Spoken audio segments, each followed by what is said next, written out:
Hello friends, welcome back to my channel. If you are new here, my name is Abby and I like to talk about spooky things. In today's video, I'm going to be showing you 28 glitch in the matrix TikToks. Real quick before we get started, I just want to address the fact that I've been kind of like in and out a lot recently, and I do apologize for that. I feel like I should let you know that it's not because I'm like not trying to post videos. I really love making these videos for you guys and posting them, but I have been dealing with health issues honestly for the last like 3 or 4 years, and every doctor has brushed me off when I've tried to go to them. So it continues to get worse, and I've finally gotten a few tests done out of doctors, and turns out it's some kind of autoimmune thing, and I have no idea what it is.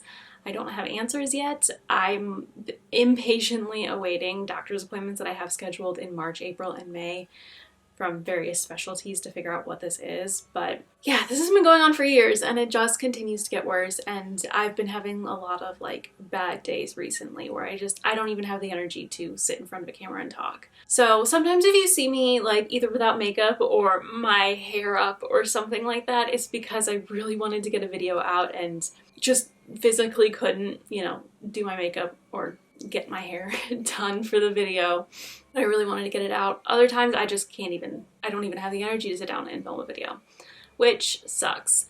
But I love doing this for you guys, and so if I miss some Thursdays and some Sundays, I really sincerely apologize. It's, had a few bad days and wasn't able to sit down and film and edit and get a video out. But don't think it's because I forgot about you guys. I just unfortunately dealing with this right now, and hopefully in the next few months I will be on the mend after seeing a lot of specialists.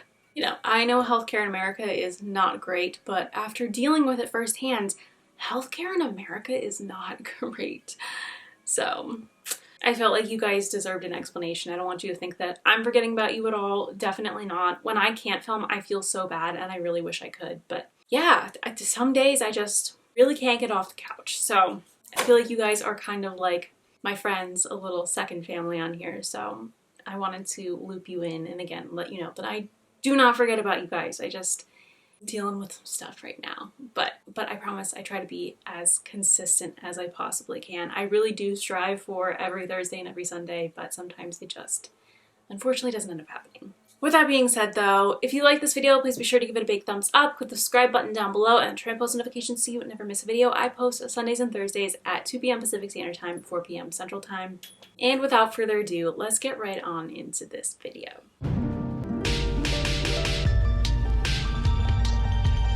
Our first two TikToks are with the user itzmograhamcrackerz. Alright friends, so y'all bear with me as I try to navigate through this story about a dream I had last night.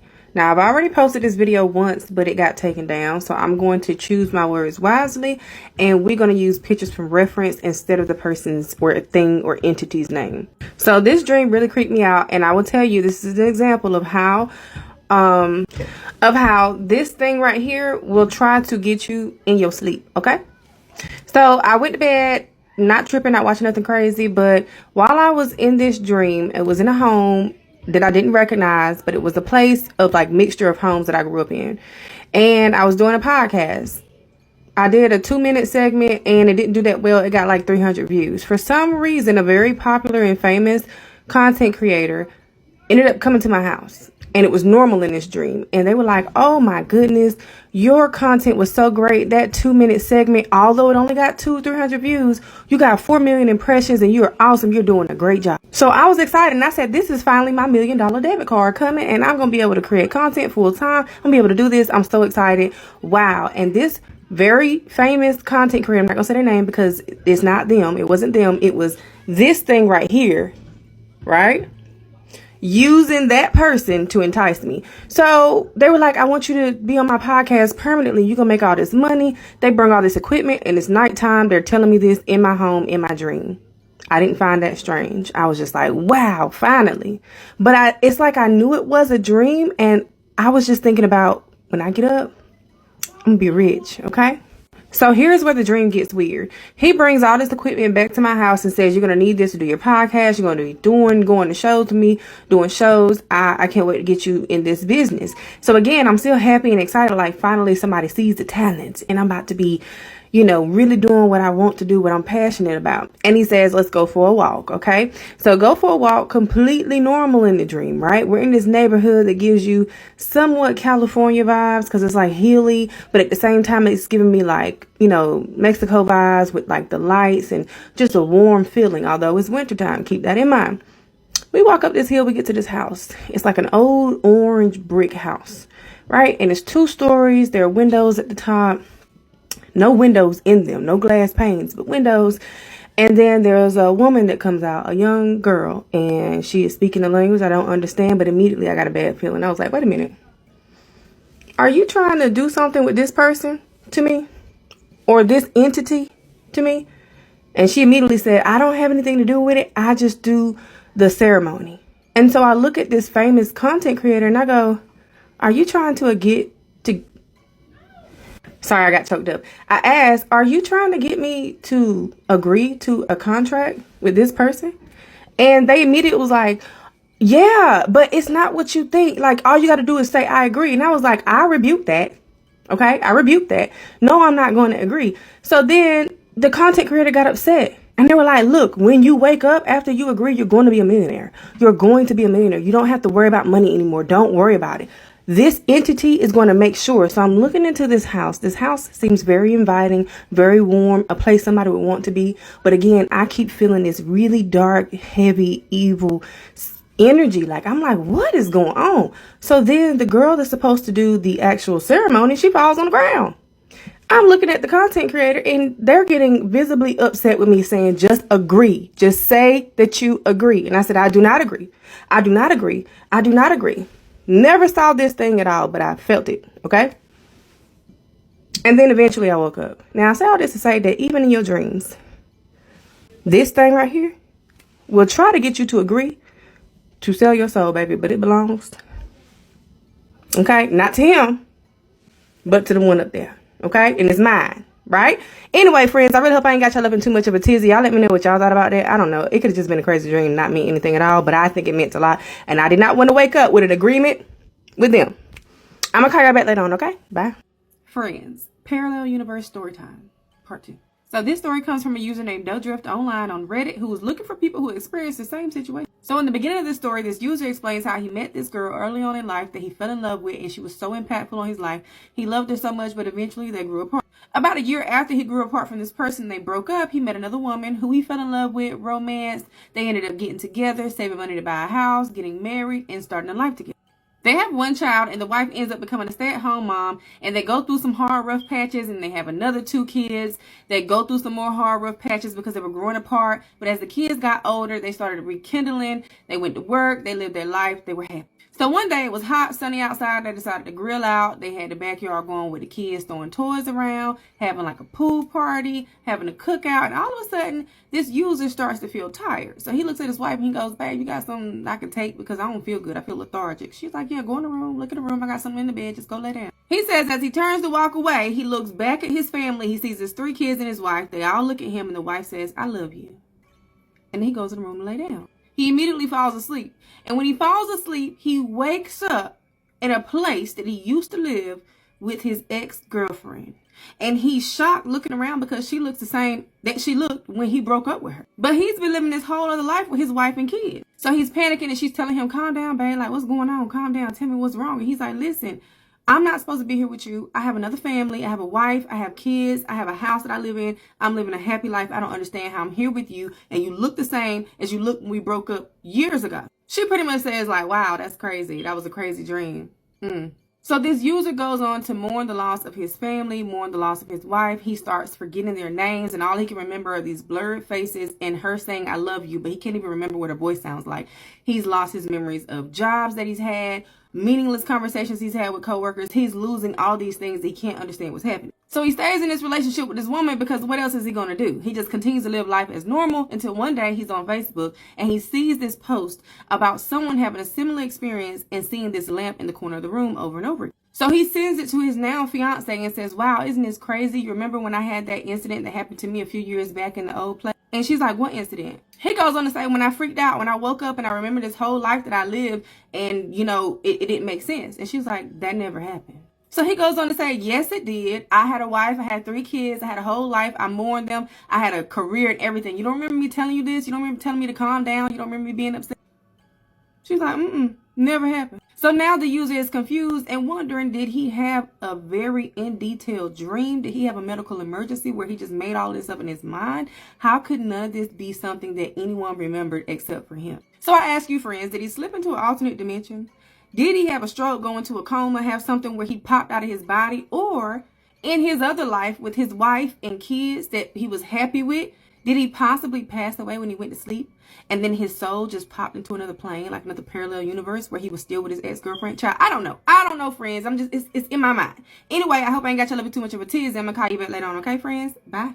We talked about a very similar story in a previous video, and I believe this was in my Los Angeles, or my California Haunted USA video, and it was a story out of Los Angeles, and it was a real life experience, whereas this one is seemingly a dream. But as I always say, I believe that dreams are potentially sometimes alternate realities, and you stepping into alternate realities. So in my mind, there's no reason why this couldn't be something that happened to her in an alternate reality that she stepped into while she was asleep. Now, while I said in my California video, I believe that Hollywood has kind of a bad reputation, and worse than it deserves. There's obviously a lot of crazy things that go on there, and you know, when you get a lot of rich and famous people in one area, people tend to make poor decisions and let their rich and famousness get to their head.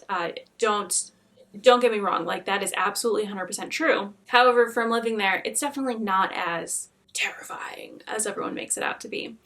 But yeah, I definitely absolutely believe that there are some people that, you know, have made a deal with the devil or something to get their fame and success.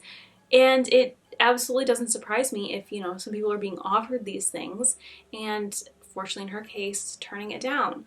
You know, I have like a wide range of beliefs. I'm kind of like an anything's possible person, and also at the same time, like certain things you take it with a grain of salt. Like the world is a crazy place, and it is possible for everything to coexist at the exact same time.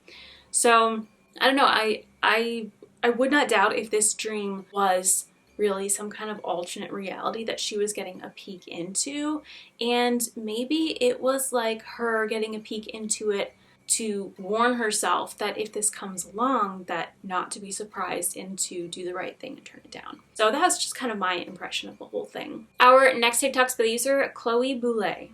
What's something that happened to you that sounds so fake that if you were to tell people, they wouldn't believe you? This is a story that I haven't told many people because frankly, I feel like everybody would think I'm crazy. When I was 16 years old, I went on a ski trip with my school. I live in Australia and snow is rare, so we had to go an 18-hour bus ride down south to the snow. I was with my friends, we're having a good time, we were excited to go snowboarding, but on only the second day of this trip, my entire life shifted. So because we weren't experienced in snowboarding, most of us school kids would go with the people who worked at this snow lodge, and we'd all snowboard as one big group down the slopes. Some of the courses were more easy, some of them were more difficult, really just depending on what sort of experience you had as a snowboarder. I had none, so I was snowboarding with a big group of people, but I was the person at the very back of this group. Everyone starts to turn around this big mountain. Because I'm 5 seconds behind everyone, I turn around the mountain 5 seconds later. Mind you, it's a super busy day on the snow, it's a beautiful sunny day, and there are people everywhere, and like not just us school kids, like a lot of people. But when I turn around this big mountain, everyone is gone. Everybody who was in front of me was gone, and everybody who was skiing or snowboarding behind me was gone. Like there were people who were not in the group I was snowboarding with, other people behind me. So once I went around this mountain, they should have followed. I should have been able to see everybody in front of me, because after I turned this mountain, it was just a straight long slope down the hill. But I was dead alone. I'm obviously instantly confused, shocked. I don't understand what's happening. I get my phone out to call my best friend who was on this ski trip with me, and I remember so distinctly my phone was on like 75% charge, like it was charged, but as soon as I pressed the little circle to enter my phone, my whole screen went black and the no battery signal came up. The only way I could make sense of what happened is that everybody somehow just beat me to the bottom of this course, and everyone behind me somehow went past me without me realizing. I was just like grasping at straws. So I continued to just keep snowboarding down the hill, hoping that I'd just make it to the end. The thing is that there was no end. There was no end to this course, or whatever alternate reality course I had just jumped into. As I mentioned, I was not an experienced snowboarder, so I was trying my best to snowboard, but I kept falling over. I decided to just eventually give up, clip my snowboard off, and walk. I walked for like an hour. I was tired. I was carrying this heavy snowboard. I was walking in snow, which is just as hard as walking in sand. And after what feels like forever, I finally came to this, what looked like an abandoned ski lift. It was really dingy and old and creaky and looked scary. I thought my best chance was to get onto this ski lift so I could get up high and have a look around, hoping that maybe I'd find where the main area is, because in the main area there's like a bar and cafes and restaurants and whatever. I thought if I can see that, I know which direction to walk in and I can just make my way over there before the sun sets. But when I get onto this ski lift, there's nothing but snow and trees. And obviously I was freaking out because it was sunset, like it was about to be dark. But then I was also thinking, how the fuck did this happen? Like I was with a group of people in a busy area, and also because I was a child and a beginner at snowboarding, obviously they took us to a course that was super close to like the main area. The fact that I'm now on this single-seater ski lift looking out 360 views and there's nothing, I didn't know, what do you even do? And it was on that ski lift, I just broke down sobbing. Like I genuinely thought I was going to die. I just wanted my mum. And this ski lift just drops me off at nowhere, like no destination, no platform, nothing. The cabin that we were staying at, the way to get to this main area to go skiing and snowboarding in was that we had to catch a shuttle bus and then an underground subway. The sun set, it's dark. You have to understand how scary it was. Because when I say dark, I mean I couldn't barely see what was in front of me. There's no city lights anywhere. Didn't have the torch on my phone to shine. Just as I was about to give up and sit down and accept what was going to happen, I saw like this glowing light in the distance. And what it led me to was like this glowing tunnel with a staircase leading down into it. And what led me to the bottom was an underground subway. How that was there, I don't know. Why it was there, I don't know. It doesn't make any sense for there to be a proper station there because I was in the middle of nowhere. But sure enough, the subway came and I jumped on it. And it took me to the shuttle buses and I took a shuttle bus back to the cabin. And when I walked into the cabin, all the school kids I was with, all the teachers that were there were all having like dinner together. And I was like, was no one looking for me? And everybody very nonchalantly, not in like even a rude way, were just like, oh, hey, Chloe, there you are. It was almost as if they were hearing me through a filter and they weren't grasping the gravity of what I was trying to say. I don't know. The whole thing was weird. The energy was off. For the next few days, I stayed in the cabin. I refused to leave the cabin. And then when I got home, things felt slightly off. I don't really know how to explain it, but for example, certain objects in my room were in like a different place. And it's not as if anybody in my family would have gone in and rearranged my room. It didn't feel like that's what happened. It felt as if that is where it belonged. But I knew that it was in a different spot before I left. Even just weird things like timing felt different. Everything was just slightly tweaked. When I told my sister about this story a few years later,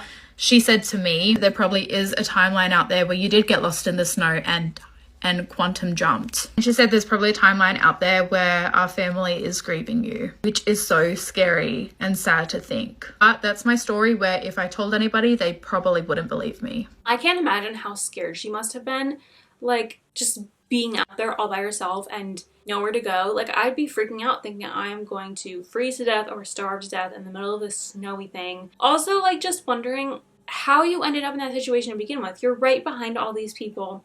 They turn the corner and poof, they're gone. I mean, I don't know. I'm so happy that she got herself out of that situation, because honestly, I think I would be so confused and scared that I might just be like sitting there not sure what happened and like never get myself out of that. I'd be so terrified that it would be like fight, flight, or freeze, and I would absolutely freeze, I think. I mean, you never know until you're in that situation, but God, that is so weird, and I don't know how to explain that other than a glitch in the Matrix. TikToks. Our next 4 TikToks are of the user reclaiming the chaos. I think I jumped timelines. Let's talk about it. This was a little over a year ago at this point. I want to say mid to late November. And I was going to visit a friend who lives in a town about 30 miles away. It's important to state that it was like unseasonably warm at the time, and I didn't even take a coat with me. It's also important to note that like every single day, I checked the weather and there was no snow or any kind of precipitation in the forecast. So I was surprised that evening after dark when on my way home, it began to snow. My main concern here was visibility because, like I said, it was unseasonably warm and I wasn't concerned about accumulation. But when I finally got to my exit and pulled off, while the ramp did not look slippery at all, it just looked damp like the highway had, as soon as I started to apply the brake, I began to slide. This is a fairly long exit ramp. I want to say like 200 yards long. And I didn't start applying the brake, as I never do, before I had gotten about halfway there. I was probably still going about 50 miles an hour at this point, and as soon as I started to slide, I knew that there would be trouble. There were 3 or 4 cars stopped at the stoplight at the end of the exit ramp, and my first concern was hitting one of them. What I should have done in this case was try to steer to the left, because to the left of the exit ramp, there really aren't any hazards. It's just grass. The grade is fairly flat, you know. But to the right, there are quite a lot of hazards. In no particular order, they are: 1, a giant wall of signs advertising different like restaurants and gas stations and stuff that you can find near the exit. 2, the grade of the ground is at a decline into a little embankment, so there is a risk of rolling. 3, a little further to the right, several yards, there's a swampy area. And 4, there is a smaller collection of signs at the end of the exit ramp. So as I'm sure you can guess, I go off the road. And at this point, a lot of things start racing through my head. My first concern is that I'm gonna roll, because at this point, I'm at like a 45-degree angle. My second concern is that I'm going to hit that big bank of signs, because I went off the road not too far from it. And I thought, crap, I'm gonna hit these signs going like 50 miles an hour, and that's gonna be it. That's lights out. Like I said again, if I had rolled and continued rolling, I would have ended up in that swampy area. And even if by some miracle I miss these 3 hazards, there was still the risk of me hitting the other bank of signs at the end of the exit ramp. And even aside from all of these things, there's still quite a bit of distance between myself and the cross street through the intersection. And yet somehow, in what felt like a second, I was through the intersection and on the cross street as though I had just turned right at the light. I remember my ears ringing really badly and what felt like a really great sense of pressure in my head. And granted, that could just be because of stress, right? Like, it was a really stressful situation, but nothing was so strong as the confusion. I was literally just sitting there. My car stopped in the middle of the road, and eventually other cars started slowing down behind me and started honking their horns. And it kind of like brought me back to reality, and I had to turn around because normally I would turn left at the stoplight to go home. And the entire way home after this point, my jaw is dropped. I cannot make sense of what just happened. When I finally get home, I shut the car off. I just sit there for a second, you know, without having to worry about driving or anything. Again, just stunned and trying to figure out how to talk to my wife about it. And then also a thought goes through my head that, oh crap, there's probably something wrong with the car. You know, the front bumper being cracked, or, you know, a punctured tire, something. And so as soon as I collect myself and get out of the car and start checking it out, I fully expect to find something, but there was nothing. Like, and when I say nothing, I mean like there wasn't even mud or grass stuck in the wheel wells. And like I said, the ground had not frozen yet. There should have been something. There should have been stuff stuck in the grill, especially like if I can't even talk about it, like my brain still can't wrap around it. If I were to have just plowed straight through, which I don't know how I would have without sinking into the mud or like hitting something else, how did I get all the way like through that distance from where I went off the road to the cross street? Like, there would have been something, right? Even though it rattled me so much to get back on the highway, my brain couldn't let it go. It couldn't close the loop. And so I needed the next day to get in my car and go do a quick loop on the highway so I could get off on that exit and see what the exit itself looked like. And there was nothing there. And like, when I say nothing there, I mean like there were no tire tracks, no skid marks, nothing. I'm obviously willing to entertain the possibility that this was just a series of like really fortunate coincidences, but as someone who's really interested in quantum physics, I can't shake the feeling that I may have unalived in another timeline and just popped into this one where the accident never happened. Has anything like this ever happened to you? Let me know. I'm very curious. This is something that I don't really talk about with people. Again, because I think I just sound like I've lost it. So yeah, I'd be really interested to know your stories.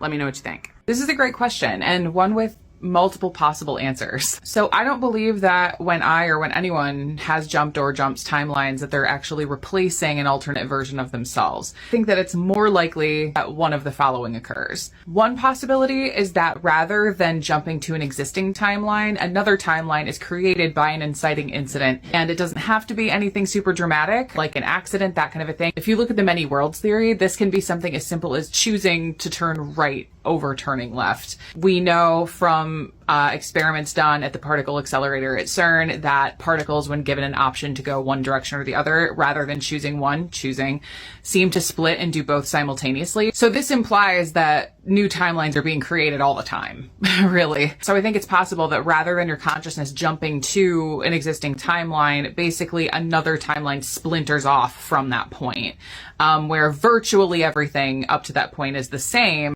and you just kind of take over. So that's one possibility. I also think it's possible that your consciousness just merges with the consciousness of the you that's already existing in the timeline you jump to. Because ultimately, all of your selves across infinite number of timelines are still you. So I just consider it to be like kind of an assimilation of your past timeline's consciousness with the current consciousness in the timeline one jumps to. I'll probably make this recommendation in response to other comments too, but if you haven't seen it, go watch Everything Everywhere All at Once. It's obviously a fictional movie, like it's a fictional story, but it exists so well within this framework, within the context of like the multiverse theory and there being tons of different timelines. It's like my favorite movie ever. Like the universe that it takes place in, so to speak, is really like a great summarization of like what I believe in an esoteric sense. So can't recommend that enough. Anyway, I don't think that I'm capable of adequately answering this question. I don't know that anyone is, but I mean, certainly not me. So I hope I did a good enough job, but I'm curious about what any of you think. I love speculating about this kind of stuff. As someone who's obsessed with quantum physics and like the multiverse theory, what are your thoughts? What do you think happens during a timeline shift? This is a good question. I personally think that the term quantum immortality is misleading because immortality suggests forever, when I don't think that's actually how it works. I personally think that immortality in this sense refers more to the breadth of experience that your consciousness will have within a natural lifetime. Because when we think about immortality as forever, we're basically confining it to linear time, which we only experience, time moving in one direction because we live in a three-dimensional space. Linear time is essentially an illusion. And one doesn't need forever if one is experiencing everything all at once. Which reminds me, I'm going to make a recommendation if you haven't seen it, and I've already recommended this in another video that I'm going to upload later, but like if you haven't seen it, watch Everything Everywhere All at Once. It's a fictional movie, obviously, but it exists within this framework that really helps make all of what we're talking about make sense. It touches base on like multiple timelines, the multiverse, etc., and essentially summarizes my belief system, at least as far as this type of thing goes. I would also recommend a documentary on Netflix called A Trip to Infinity. It's a mind melter, but it is worth it. It talks about like statistical inevitabilities and also how that contributes to the multiverse and whatnot. So definitely worth a watch. Anyway, Murphy's Law states that anything that can happen will happen. Any possible scenario or circumstance is a statistical inevitability. Like everything that can happen has to happen. And therefore, every possible iteration of who you are in this form has to exist somewhere at some point during this time frame. So like, no, like you're not going to experience like a 500-year life. Who we are, like our consciousness, or for lack of a better term, your soul, will experience every possible thing it can across multiple timelines or, universes, the multiverse, whatever you want to call it. And obviously at the end of that natural lifetime, this experience, or if it helps you to contextualize it better, this simulation will end. I tend to contextualize it best using simulation theory. Even though I wouldn't describe myself as a simulation theory literalist, it just makes sense to me. So like your higher self would basically be your player, right? And your body, and in this world, it's your avatar in the simulation, right? And so your avatar has to experience every possible scenario that it can experience given the variables until the game is over. And when the game is over, your player will then go on to play another game, if that makes sense. I would say I hope this helps, but I don't think it will. So trying to process and integrate an experience that fundamentally challenges our sense of reality is an incredibly heavy and demanding task, especially for someone as young as your son. This kind of experience could bring up any number of what I'm imagining are philosophical dilemmas, and whether it be that he isn't convinced this is reality at all, that he left reality behind, is this some kind of afterlife, that kind of a thing, or if he's having trouble finding meaning in his experience, or if he's worried that the fundamental truths of his reality have changed. I would say regardless of what dilemmas they are for him, validation and affirmation is the best way to respond to it. Obviously on a personal level, yes, like affirming that, okay, this experience is valid, I believe that it happened to you, but also through science. Like I find affirmation and validation of my own experience through quantum physics. If he has any interest in science or in quantum physics, I would recommend that he look into, or perhaps you'd like to look into, the many worlds theory, because this would tell him not only is it possible that you jumped timelines, it's likely. In fact, it's certain, because the many worlds theory suggests that new timelines are being created or generated every single instant. That literally, if you go to a restaurant and you're trying to choose between ordering spaghetti or lasagna, another timeline or universe will splinter off so that each choice is represented, so that there exists a timeline where you chose spaghetti and then also a timeline where you chose lasagna. The fact is, if we use this framework, your son switching timelines is a statistical certainty. So affirming that, I think, is important, and also assuring him that because of that, every timeline and every universe is equally valid. There isn't one timeline that's more or less real than another. It all just is. It's all the universe. It's all reality. It's all valid. I think it could be helpful to remind him that the fundamental realities of his life have not changed regardless of a timeline shift. So like your love for him has not changed. The love that he has from his friends and family has not changed. Like the things in his life that matter have not changed. That might help him to ground within this timeline, within this reality, and to find peace with it. Ultimately, finding peace and acceptance with what happened is a journey for him. It's not going to happen overnight, but also practicing radical acceptance to recognize, acknowledge, and honor what we can and can't control. I often find it useful to look at my life as a video game, because if I look at it through the framework of life being a video game, I understand that while I have control over the objectives laid out ahead of me, I cannot change the fundamentals of the universe of the game. Like if I'm playing Fallout, for example, I can't go back in time and undo the nuclear events that led to the circumstances of the game. All I can do is play the game in the circumstances that have been given to me. Anyway, this is a complicated question without an easy answer. I wish him well and you well, and I'll be sending intentions of comfort and support as he goes through this. This one, absolutely no doubt in my mind, is a glitch in the matrix. I think she did somehow jump timelines to one where she survived. Maybe she didn't, and she jumped to one where she did. In one of our previous glitch in the matrix videos, someone was talking about how there's a theory that people never actually die. They just jump timelines to one where they survived. And I don't know how I feel about that. It really, for some reason, freaks me out to consider, but also it confuses me. But I kind of think that if there is some kind of thing like that, that maybe that is what happened here. Maybe she died in her current reality and then jumped to now her current reality. That doesn't really make sense. She died in that reality and jumped to what is now her current reality, where she's like confused as to what happened. Our next TikTok is by the user rockettalksalot. I just...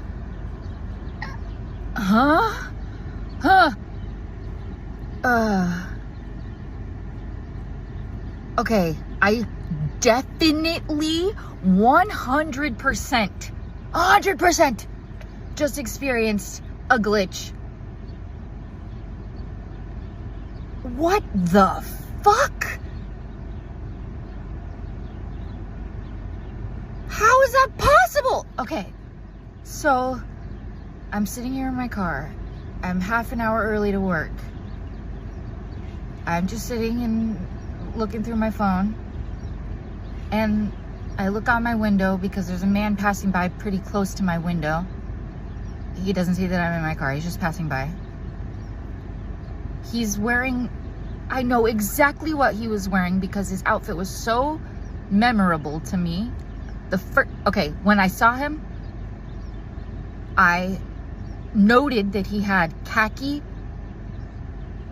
shorts on and a very bright plaid red shirt, like a crisp, bright, very pretty plaid shirt on. And he was also carrying a red jacket, even though it's raining. I don't know why he wasn't wearing his jacket in the rain, but he was carrying it.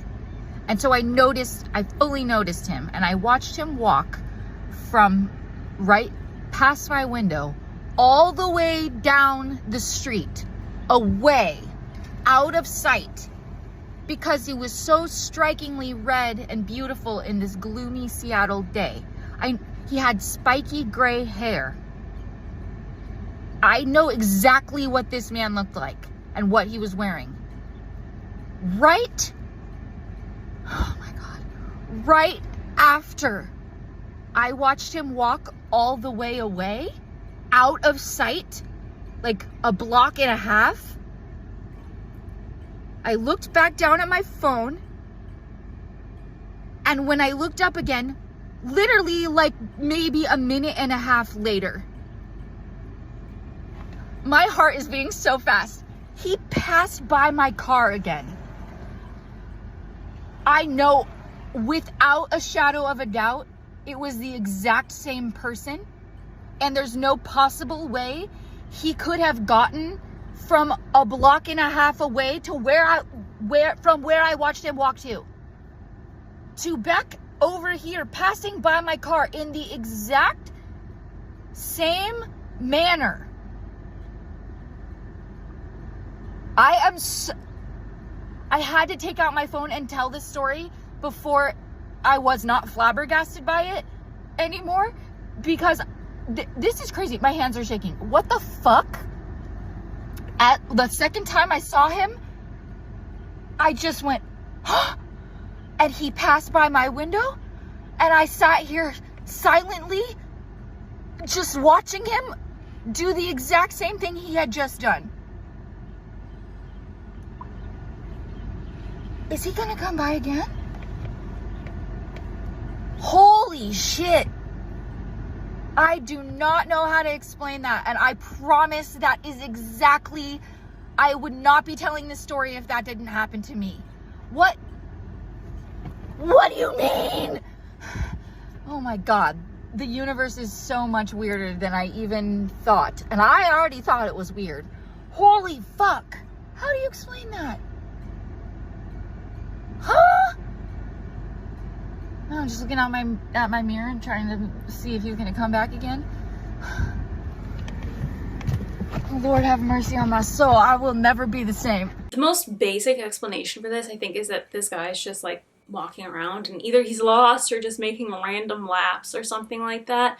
But the fact that she says that there's no way that he could have come back in the time that he did, that makes it a little confusing. I mean, it's hard to exactly know if this is true or not when you're not familiar with where she is, you're not seeing it, you're just hearing her talk about it. But the fact that she's so confused by this, that she goes to film this video and she genuinely seems a little bit shook up by the encounter.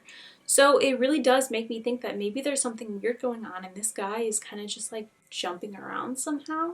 Our next TikTok's by the user kianamcl. I just went down a rabbit hole about alternate realities and people falling asleep and having a whole different life in a different world, having like a husband, kids, whole honeymoon, and even them themselves are like a whole different person. Like they're not the same person. They look different, they sound different. Like it's like them in an alternate reality. And I just got really stuck on it. Apparently there's like the lamp story. I didn't even know about the lamp story till 5 seconds ago.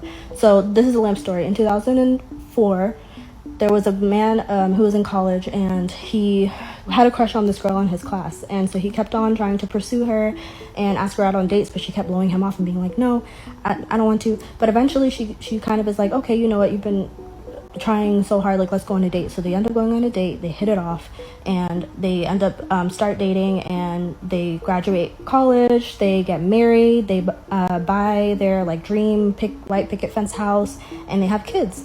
And they have a whole life together. And so they're living in this house and he's on the couch watching TV. and he notices like this lamp that I guess is like next to the TV or something. He's like, oh, this lamp is like blurry. Like, why is this lamp kind of blurry? That's weird. But he just brushes it off. He's like, oh, whatever, maybe it's my eyesight. But then he starts to notice, like, as the days go on, the lamp is getting weirder and weirder. Like, it's blurry, and then the lamp is like upside down, and then the lamp is like kind of just like, it's odd. It's like, it's just not doing regular lamp things. He's like, what the hell is up with this lamp? So one night when his wife and everyone goes to sleep, he goes downstairs and he's like, let me just take a look at this lamp. Like, something's really weird about this lamp. He goes downstairs, looks at the lamp, and he notices that the lamp is still weird. It's like blurry, upside down, but the lamp is like getting bigger. It's like growing in his eyesight to the point where it starts to take up the entire room, and then it starts to take up his entire vision. So he starts getting this like sharp pain in his head and this like high pitched noise. And then when he opens his eyes, he's on a field with a bunch of people around him. And he's so confused. He's like, where's my wife? Where's my kids? Like, what are y'all doing all around me? There's a police officer that comes up and lifts him up and starts running towards the cop car with him. And he's like, excuse me, sir, like, I don't know what's going on. Where are my kids? Where are my wife? And the cop is like, sir, you just fell down and hit your head on the field. He got tackled by a football player, and he was out for a split second. And in that split second, he created a whole life for himself, where he was married with kids, and it actually ruined his life because he had to grieve the loss of a family he never had forever. What? Like, what the fuck? I know this is so long, but there's a whole other story that I just watched about this girl who went to sleep. She came home, took a nap at 3 p.m. and she went to sleep, and then she woke up on a couch in a house, and she said like she wasn't herself. Like, she was mixed, but like it wasn't her, and she sounded different. And like this dark-skinned man came up to her and was like, hey honey, like, what do you want on your pancakes? Do you want strawberries or syrup? And she in her head was like, I don't know who this man is. I don't know why he's asking me what I want on my pancakes. And what she really wants to say is like, she really wants to scream, but what her body does is she just smiles. Like, her body automatically knows what to do, even though her in her head, she doesn't know what to do. So she gets up, goes to the kitchen, and her kids start running into the room, and she's like, weird, like, I know these aren't my kids, but at the same time I know these are my kids. Like, this is weird. And she starts like making them lunch and taking them to school and stuff, and she says like in her head she doesn't know what the next thing is to do, but her hands just know what to do. So she just keeps doing everything naturally. And so, 7 years pass. She's with this family, she's married, but there starts to be glitches toward the end of the 7 years. Like, every time she goes to the grocery store, they're playing the same song on repeat. Usually when the mailman comes, the mailman is the same man, but now towards the end, every time the mailman comes, his face is different. He's a different person every time. So things are starting to kind of glitch out. There's a door in the basement that doesn't have a handle. It only has a key, like a lock. And so she asked the husband, like, hey, where is the key to that door in the basement? And the husband's like, oh, that's just storage. There's no reason for you to go in there. Like I don't know why you'd want to go in there. And after she asked that question, he was like, why are you asking so many strange questions? Like, are you okay? Girl. So that night, everyone goes to sleep, goes to bed, kind of similar to the first story. She ends up kind of like, that door drives her crazy. So she goes around, she finds the key, she goes down to the basement and unlocks the door. Or before she unlocks the door, okay, she's like gonna put the key in the door, and she hears a voice on the other side, and it's herself telling her like, hey girl, you're in too deep, you need to wake up, like, you're sick, you need to wake up. And so in that moment she realized like, oh shit, like, this isn't my life. And so she kind of had to choose to stay there where she was or go through the door and go back to reality. But the thing is, when she came back to reality, she had a bracelet on her wrist that her son had made for her in the other world. She had paint on her hands because she was an art teacher in that world, and she still had the paint on her hands. Like, shit was crazy. And she was asleep for 12 hours and lived 7 years. I'm just like, am I in a simulation? Am I gonna wake up? Is this not real? Did I get a concussion? I'm like questioning everything. I mean, this again plays into what I always talk about, how I really do believe that dreams are sometimes an eye into an alternate reality. Sometimes we, I think, pass through and we are in an alternate reality during our sleep hours. I think it's absolutely possible. Our next TikTok user is thebizzarrewithstar.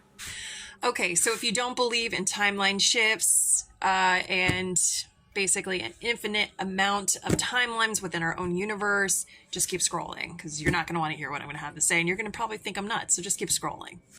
If you do believe in that and are experiencing strange things, hang on, listen to what I have to say and tell me if you might be going through something too. Now, these are things that are very small, okay? But for some reason, they made an impact enough on me to make a video about it. I even mentioned it to my daughter because it was so odd. Okay, so the first one was that a picture in my bathroom fell down. And I was like, okay, well, I need to go get some of those little sticky strips. I use as command strips or whatever and put it back up. So I couldn't find them at all. And I go in the bathroom and they're on top of the picture. And I'm like, okay, well, that was definitely not there. Okay, so that's the first one. Next one is that I will type a message, a text message to my best friend or whatever, and I swear I send it. I'm like waiting for replies, but then I look and it was never sent. And there was there's replies from my best friend there, and I'm like, wait, I know I sent it. I know I did. And then I'll do it again, like I sent it through Messenger, and I know that I sent it for sure, and it's not there. And I'm like, what? Like, I know these are very minor, but like they stick out to me because I am completely sure that I did these things. Another one is that I was at work and I heard on TV a specific sporting event and a final score and everything like that. And come to find out that sport wasn't even played until that night. It hadn't played, but the same result happened. So I'm like, oh my gosh, like I saw this morning, it played. And I'm not talking about the Olympics, because sometimes like the Olympics will replay things at night. No, this was something different, and they were live at night. So I don't know. I honestly think there are some strange little timeline shifts happening. Slight little things are changing. And also I am seeing numbers like 222, 111, same numbers and sequences on the clocks or just in rooms or whatever, just continuously for like the full week. And I am not even thinking about it. But is anyone else going through this? I did hear a video where a woman was making a TikTok and there was a fly by her, and she went to go get the fly swatter, which is in the kitchen. That's where she keeps it. And she couldn't find it in the kitchen. She comes back to the couch and it was sitting there on the couch, and that's where she just was. So she would have seen it. And she's convinced that there was a timeline glitch, you know, or a matrix glitch. Something's a little strange happening. I don't know. Is anyone else going through that? If so, what are you experiencing? And if you don't believe in this stuff, just keep scrolling. I don't want to hear any like, oh, you're nuts or this or that. Then this isn't for you, okay? But for those who do feel that something's going on, leave a comment below. I don't know, I'm not gonna lie, life recently has seemed a little bit funky, and I've been seeing a bunch of videos pop up about people talking about time's weird, and you know, there's been like little random glitches in their life, and I don't know, are we going through something right now? Is there like something where the world is just shifting and we're all having these little glitches? I mean, a lot of these seem kind of insignificant, but she's obviously very in tune with her life to notice that there's something a little bit off here. And I don't know. I think when you notice multiple things, it's like you could brush off one thing, you could brush off another thing, but when there's so many little things like this, I feel like maybe that is showing you that there is some kind of change in the atmosphere. Our next TikTok's by the user innerdivineawakening. For the past few weeks, I've been exploring this idea if all timelines are existing at once. Now, that means that there is a past, present, and future version of us within the now. So if we're able to go into a deep meditative state and use all 5 of our senses and put ourselves in a situation that's from the past or from the future, why could we not give ourselves a message that could potentially alter the outcome of our future or even the past? I've had experience with this, and I had a meditation the other day where whenever I was 15, I went to a meditation And I ended up going to my old job whenever I was 15. I gave myself a message, and after I received this message as my 15-year-old self, after my meditation, I immediately felt a lot lighter, like this big weight was lifted off my chest, and I think I really released some like deep shame and guilt that I've carried my whole life. So I decided to explore this more, and I had another meditation this morning. I'm going to kind of take you through the process of how I get to the point of meeting my past self. I've been playing around with this breathwork thing that came to me the other morning. During my meditation, I always put headphones on and an eye mask. I go on YouTube and I pick a meditative music. I don't do any kind of guided because I like to guide myself. But I'll do it for anywhere from like 15 to 30 minutes. And that seems to be enough for me.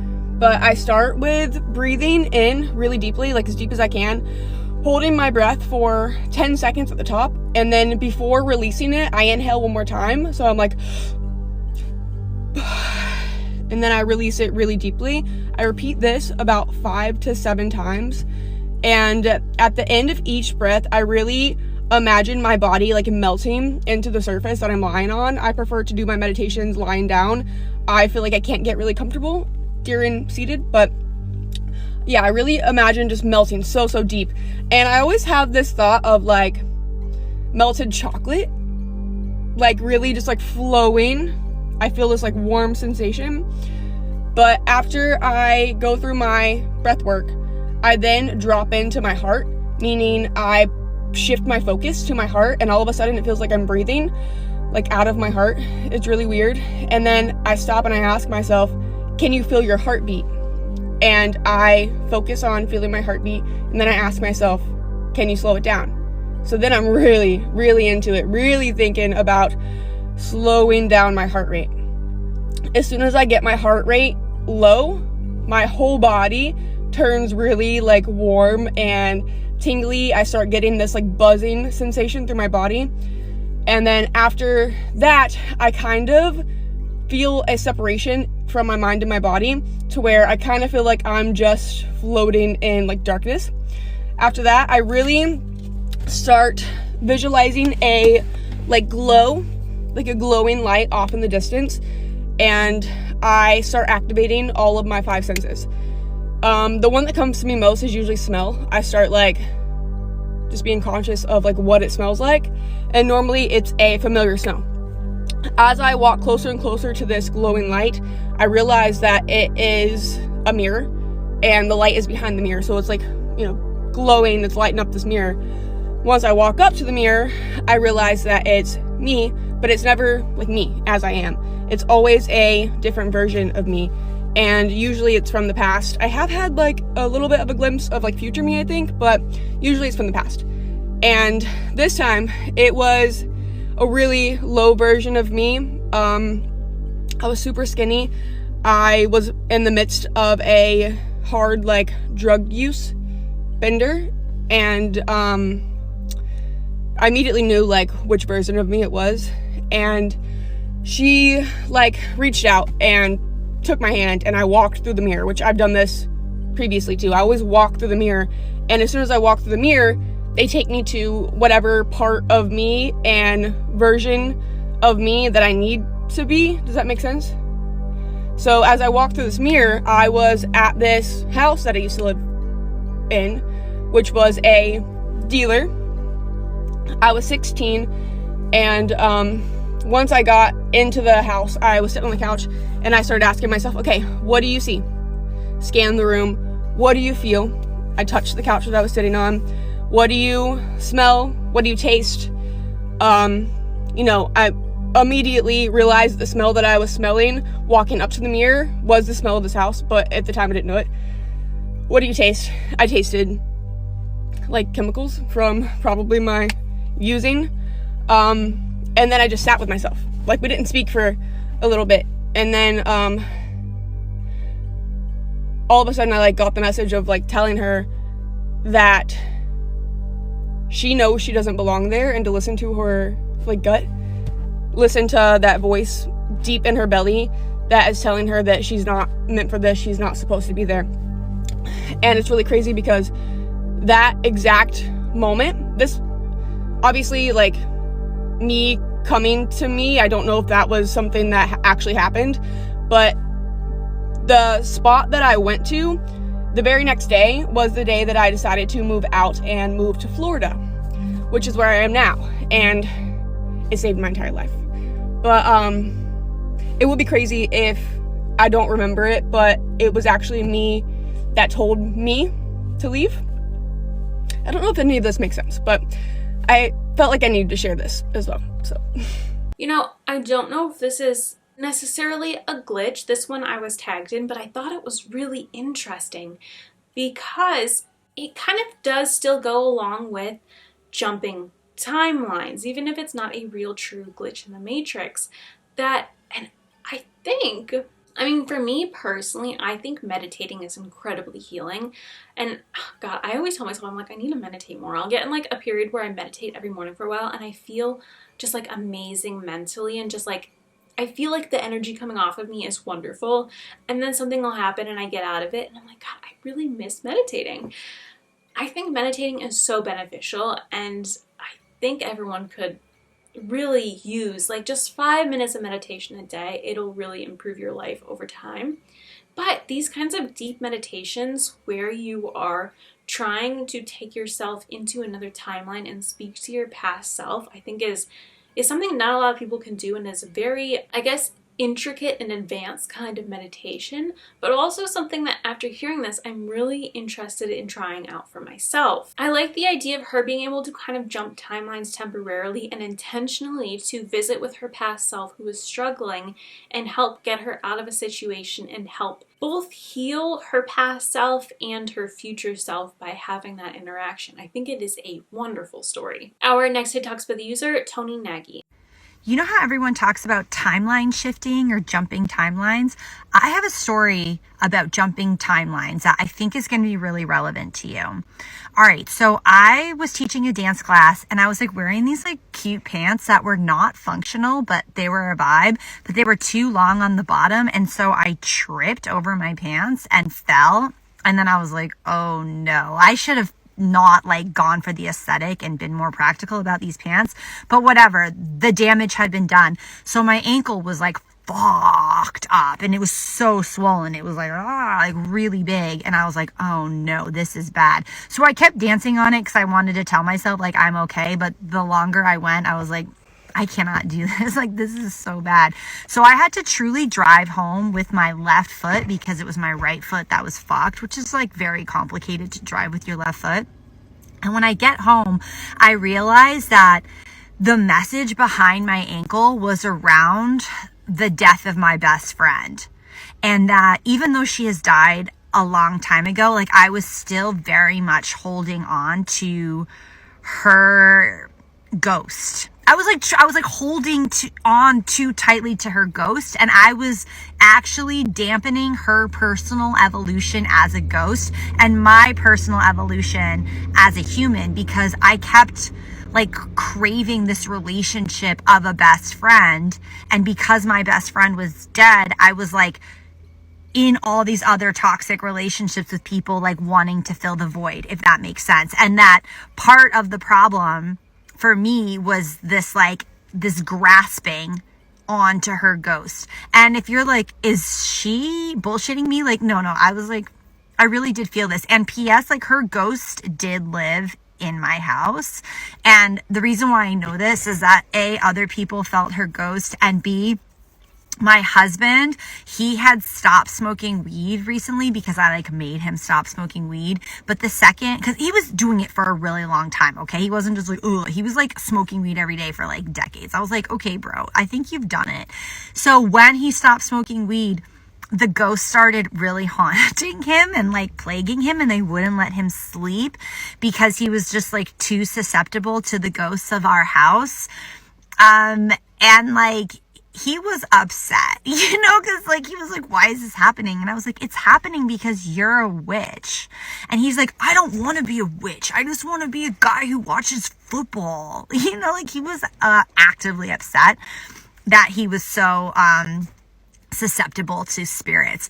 But I was like, listen, you're just a witch and you have to accept that about yourself.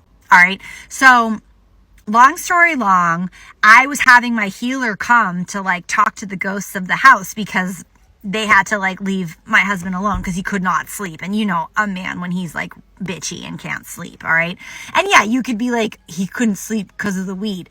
No, the weed was also like, the absence of weed was also making it harder for him to sleep. But no, truly it was the ghost because he was like seeing them and hearing them. Okay. And you could be like, was it the absence of weed? It was the ghost, y'all. All right. So let's just get on board with this ghost thing. So, all right. My healer comes to my house because she's helping with the ghost. Oh, but before the healer came to my house, help me with the ghost, I had to go talk to my best friend who was still in spirit form. And we had to commune in order for me to say, like, look, I know I've been like holding on to you too tight, but I'm ready.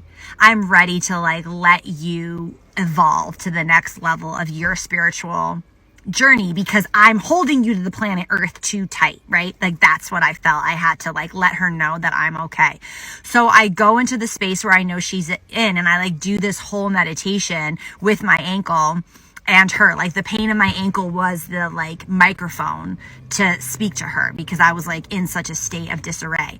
So we have this whole communication and she's like, she's protective over me. She's like, are you going to be okay? And I'm like, I'm going to be okay. But like in my journey of personal evolution, I have to let you evolve to the same degree. Like that's what I truly felt.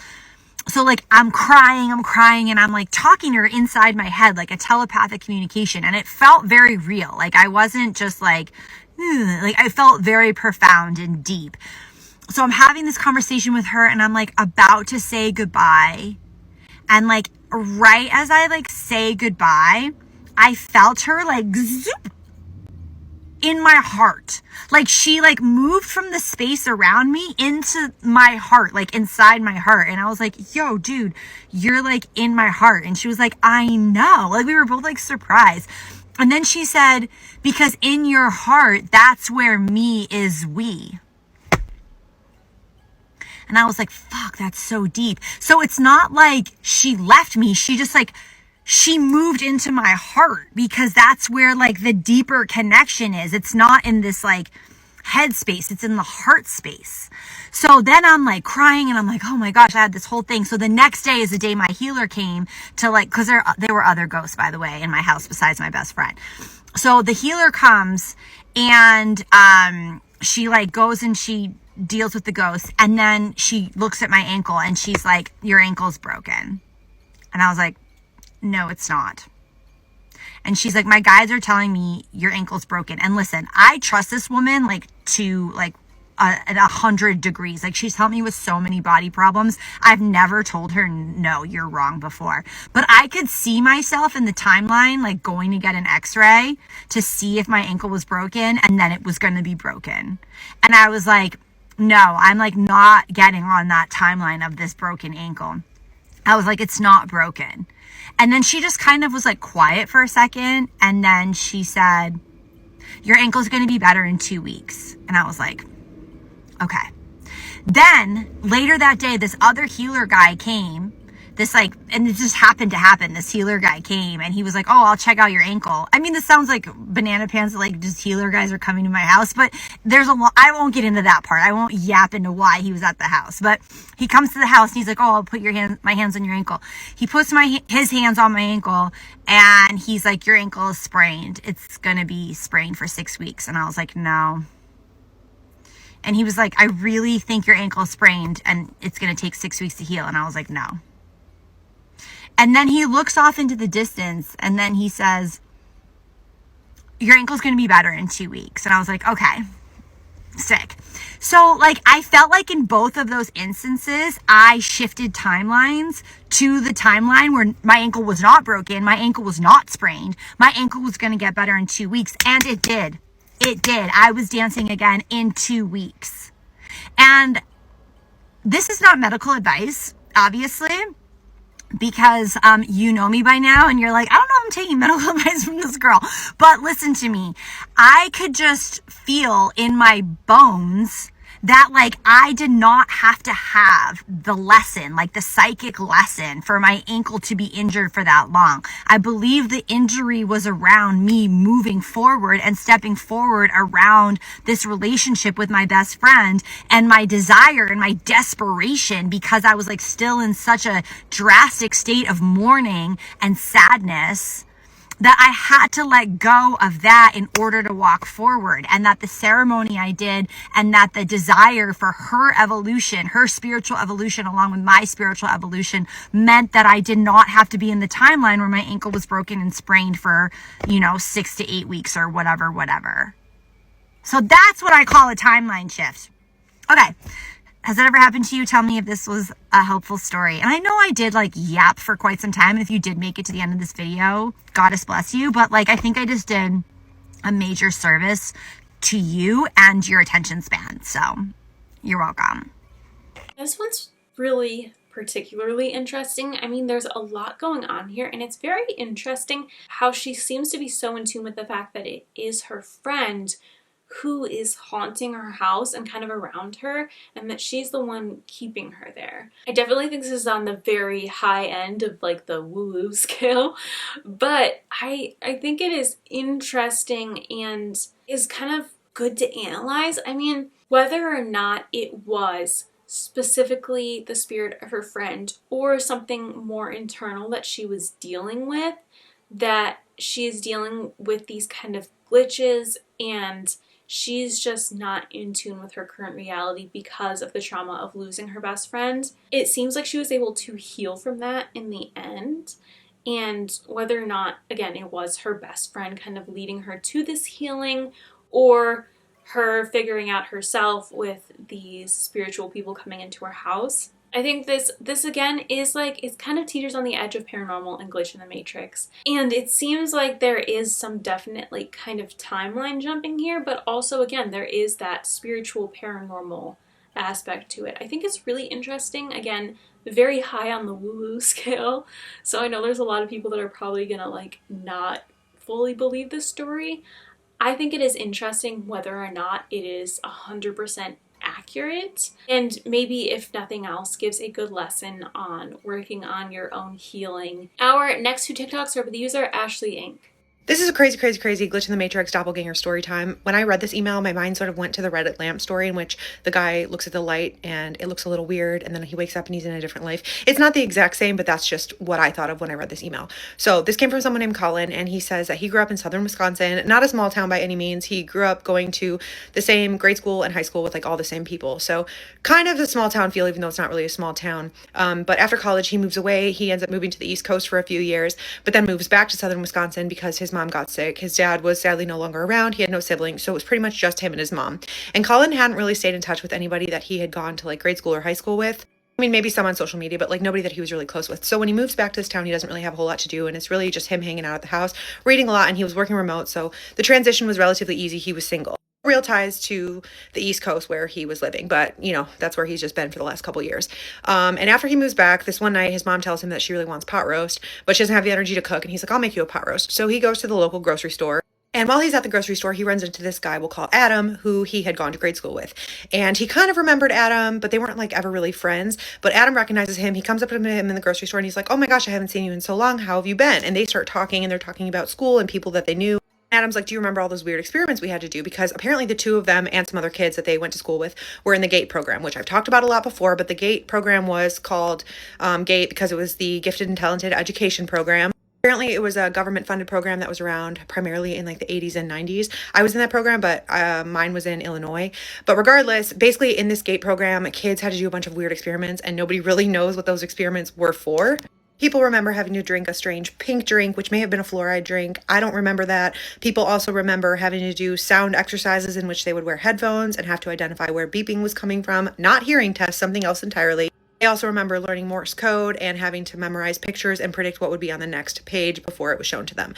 Regardless, all of that was just a little aside, so you understand what the GATE program was if you were unfamiliar. So this is the program that Adam and Colin were in together. And Adam asks Colin if he remembers being partners during some GATE program exercises. Colin's like, I haven't really thought about that since we were in school. Like, it's been a really long time. And he hadn't thought about it. But Adam starts saying, yeah, I've thought about it a lot as an adult and how strange those experiments were. And apparently when they were partners, they had to do this exercise in which they would go into separate rooms. They would essentially try to see in their mind's eye what the other one was doing in the separate room. So for example, Colin would be in room A and Adam would be in room B, and they would ask Colin, where is Adam in room B? Is he sitting in a chair? Is he sitting at a desk? Is he drawing? Is he at the chalkboard? What's he doing?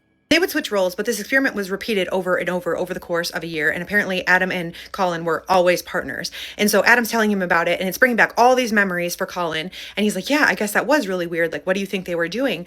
And Adam says, I think it was a remote viewing exercise. I think they were trying to see if we could remote view. Colin's like, yeah, I don't know. I've never really thought about it. And he said that it was a really weird exchange. And like after that, the energy just sort of shifted in the conversation. And he was just kind of like, okay, I want to get away from this guy because he sounds like he's just been in this town for too long. Has too much time to think, So they say their goodbyes. Adam and him exchange numbers. He's like, we should get a drink sometime. Colin's like, cool. It'll be cool to have a friend around here, So they exchange numbers. Colin gets all the stuff that he's got to get and he leaves the grocery store. When he left the grocery store, he pulls out of the parking lot. He said it was dark out. It was probably around 8:30 p.m. His plan was to wake up the next morning, start the pot roast, and have it cook all day, okay? So he pulls out of the grocery store, he stops at a light. There's no other cars around, but there is a street light just past the stoplight. And he said there was a distinct moment when he noticed the street light because it blinked, and he thought to himself, they have to change that bulb. As he's having that thought, another car pulls up next to him in the turn lane directly to his right. So he looks at it, and he notices it's a gray Toyota 4Runner, and he knows it's a gray Toyota 4Runner because he drives a gray Toyota 4Runner. As he's having that thought, he notices the driver, who looks exactly like him, and he thinks, wow, that's so strange. This guy is exactly me, except for he has a different haircut. And then the guy turns to look at him, and this guy looks shocked, appalled, scared even. As they're making eye contact, Colin is like, this guy is my twin. I've never seen anyone else who looks so much like me, except this guy looks like he's maybe a couple years older. He has more wrinkles, but they're just staring at each other. And he was like, the look of horror on this guy's face is what shocked me the most about the whole exchange. Not even that he looks so much like me. Guy looks like he's seen a ghost, and that really rattled Colin more than anything. But the light turns, the guy makes a right, and Colin continues on his way home. Doesn't really think about it too much other than the fact that, I guess I have a twin that's living in this town that I've never seen before. Life continues on. Colin's living in this town for a few months. His mom is making small progress with her illness. She's not super sick anymore, and he feels like he's helping. Even goes out with Adam a couple times, and they don't really talk about anything weird. Adam's just like a normal guy friend. So now at least he has a friend in this town. And also during this period, Colin is into going to the library. He's reading a lot. And so he'll go there on his days off or on the weekends and just check out some books and just kind of walk around just to get out of the house. And this one day he's there, he notices this woman, and she's pretty, and she has short brunette hair. She's got glasses on. She looks like maybe she's intellectual. She's looking through some stacks of books, and he notices more than anything about her, more than her looks or anything, is that she's wearing this band hoodie that he really liked. And he said it was a band that was regionally popular when he was in college, but never really made it nationally. So he was impressed that she had the same music taste as him. And he was thinking should I shoot my shot? But she looks up at him, she smiles at him, and he just loses all his confidence, and he decides he's not going to do anything because he doesn't even know how long he's going to be living in this town. So he doesn't actually end up talking to her. But then he sees her again out one night when he's out with Adam. They're at a local restaurant. They're sitting at the bar. She's sitting at the bar a few seats down. She smiles at him again, and he's like, does she recognize me from the library? But he doesn't talk to her. A couple weeks later, he's at the same grocery store that he initially ran into Adam, and this woman is there. And this time, she walks up to him and she goes, we have to stop meeting like this. So he's like, okay, she recognizes me. He laughs because he thinks it's cute, and they start talking, and he's like, are you from here? I don't know you. I just moved back. And they do the whole pleasantry thing, and she basically tells him, no, I moved here because I'm a graduate student at the local university. He asks her what she's studying. She says physics. She just moved to the town a year ago. She just started the program, and she doesn't really know anyone besides the people that she's in school with. Exchange numbers, they end up going on a date, they hit it off, they start dating. During the period they're dating, she comes over, she meets Colin's mom. Colin's mom really likes her. She pulls Colin aside after this girl leaves, and she basically tells him oh my gosh, this might be the one for you. 2 months go by, he's caught up in this new romance, and he realizes that he's kind of blown Adam off a little bit because Adam's asked him to hang out a bunch of times, and he has always declined because he's been with her. And finally one night, Adam's like, oh, come on, man, we haven't caught up in however long. And so Colin's like, okay, well, I'm gonna bring her. Is that cool? And Adam's like, yeah, of course, love to meet her, bring her to the bar. So they end up going to the bar to meet Adam. And as they're sitting there talking, her and Adam are getting to know each other. She ends up saying to both of them, wow, you guys really seem to have this really strong connection. Colin thought that was weird because he was obviously Adam was my friend, but we weren't super close. I had just reconnected with this guy. But he thought maybe she was just saying it to be nice or to compliment their friendship or something. So whatever. They all leave the bar. Later that night, Adam texts him and he was like, man, I just have to tell you, something is off about her. But Colin's like, that's a really weird thing to say. That's inappropriate. I really like her. She's been really nice to you. Why are you saying this? And Adam's like, I don't know. I just felt like I had to tell you that. He's like, I don't know, she's pretty and all, but I'm just saying if I met her, I wouldn't trust her. And that sort of drove a wedge between Cullen and Adam's like newfound friendship because Cullen just thought it was rude. About a month after that, Cullen's mom got some really good news about her diagnosis, and Cullen's like, cool, that's amazing. We should go out and celebrate. I'll bring my girlfriend, and his mom's like, I don't really feel like going out. Why don't we all just cook here and we'll stay in and just play board games? It'll be really fun. And Cullen's like, cool. So him and his new girlfriend decide that they're going to cook for her. So he calls his girlfriend. He's like, let's go to the grocery store. We're going to get a bunch of food. We're going to make a bunch of food. And then this is the plan. They go to, you guessed it, the same grocery store. And as they're leaving the grocery store, they're at the light. And Cullen has not thought about that night that he saw the man that looked like him that was a little bit older. But as they're sitting at that light, headed home, she looks at him and she says, this intersection gives me very strange vibes. Have you ever seen anything weird here? Question catches him off guard because he's like, why would she ask me that? And so he decides he's going to tell her about that night. He's like, yeah, actually, right when I first kind of was staying here, the night that I met Adam, I saw this man who looked exactly like me. She goes, well, do you think it was you? And he was like, do I think it was me? No, I just think it was a guy that looks like me that lives in this town. He goes, well, what do you think that man was thinking when he saw you? And Cullen's like, I don't know. I think he probably thought it was just as weird that he had a twin floating around this town that he had never seen before. And she just goes, I don't know. And then she looks at the street light and she goes, these lights here don't look right either. Cullen said that really weirded him out too because he had not even told her about the light flickering before he saw that man. They get back to his mom's house, they cook dinner, everything is going as it should, they're playing board games, they have an amazing night. And that's why it was weird because the next day she basically ghosted him. All of a sudden she starts telling him that she's really busy with school, she doesn't have time, she's got to work on a bunch of projects, basically just giving him the cold shoulder. And up until that point, she had been completely like green light, like let's hang out all the time, let's do whatever, I want to meet all your friends and family. Cullen said it really messed with his head because he really liked her. He thought things were going well, but obviously it wasn't like a super serious relationship. Like they had only been dating for a few months. But regardless, she ends up breaking up with him fully about a month after that. Never really gave him any explanation besides it's not you, it's me. He doesn't see her again, okay? About a year later, he ends up moving out of the town. His mom was doing better. He was back to the East Coast. But last year, his mom sadly passes away from something unrelated. He has to go back to the town to clean out her house, put her house up for sale, do all of the things. Really sad time in his life, obviously. As he's at the house cleaning up, he decides he's going to go to the grocery store, get some stuff so that he can just kind of like put his head down and clean out the house over the next week or two. It's like 8 o'clock at night, goes to the store, gets all his stuff, headed out of the store, pulls up to the intersection. There's a car in front of him at the intersection. Notices it's a silver Toyota 4Runner, and all of a sudden all of those memories come back and he starts getting freaked out. He's like, what are the chances this happens again? I wonder if it's the same guy. And as he's having that thought, the light flickers. He's like, there's no way, I have to know. So he pulls up in the turn lane next to this silver Toyota 4Runner. Looks over at the driver. The driver's already looking at him and he is shocked. He's appalled because it is him. He said the guy was wearing the same green beanie. He turns right. He said, I had to get out of there. I didn't know what to do. Never saw the guy again. He says, maybe it was just coincidence, but part of me thinks it wasn't. This story deals with a possible timeline jump. It came from someone named Elizabeth, and she says, I drowned when I was 15, and I still remember every detail 15 years later. She says, I know how impossible that sounds, but I can't make sense of what happened to me. She said today she's 37 years old, but this happened when she was 15 in 2003, and she can still remember every detail vividly as if it happened yesterday. I thought she wrote this in a very eloquent way, and so I'm going to read you this story word for word as opposed to putting it in my own words because I want to make sure that I get every detail correct. This is what she said. Every summer, my dad would take my brother Derek and I to our grandparents' house, my dad's parents, to swim in their backyard. They had a pretty big in-ground pool that had been around as long as I can remember. Over the years, it became somewhat of a routine. Whenever school let out for summer vacation, Derek and I would spend a few weekends at their house to enjoy the summer and make use of their pool as much as we could. They had a curling slide that required a ladder, as it was roughly 12 feet tall, and a diving board near the deep end of the pool. To us, it was better than going to a water park because it was private, secluded, and fenced in. Pretty much a dream come true for any kid who loved to do a cannonball from a running start. I should preface this by saying Derek and I were, and are still, excellent swimmers. It was in that very pool I learned how to swim as a kid and kept improving the more time we spent there. The day in question was just like any other. Derek had just gotten out of the pool to dry off and resumed playing Pokemon on his Game Boy. There were pool chairs and tables lined up on the side, and I distinctly remember Derek sitting on the far corner as I stepped up to the diving board. Before I jumped in, I remember looking at the sky and seeing storm clouds approaching. They were exceptionally dark in some areas, so I figured I'd take one more dive before it started to rain. I jumped in, hit the bottom of the pool, and remembered inhaling from impact, maybe a natural reaction at the time. I'm still not sure why I recall doing that. I wasn't an idiot when it came to swimming and never had any issues diving before. When I opened my eyes, I half expected to find myself coughing up water at the surface, but I didn't. I didn't see anything except darkness. Not just darkness, but pure, unfiltered black in every direction. I distinctly remember thinking, that's weird, are my eyes still closed? I reached out my hand but couldn't see it. I felt myself moving and even felt myself blinking at one point, but I still couldn't see anything, which in hindsight should have freaked me out. But it didn't. In fact, it was the calmest and most relaxed I'd ever felt in my life. It felt like I was floating, but there was no weight to my body, at least not that I remember.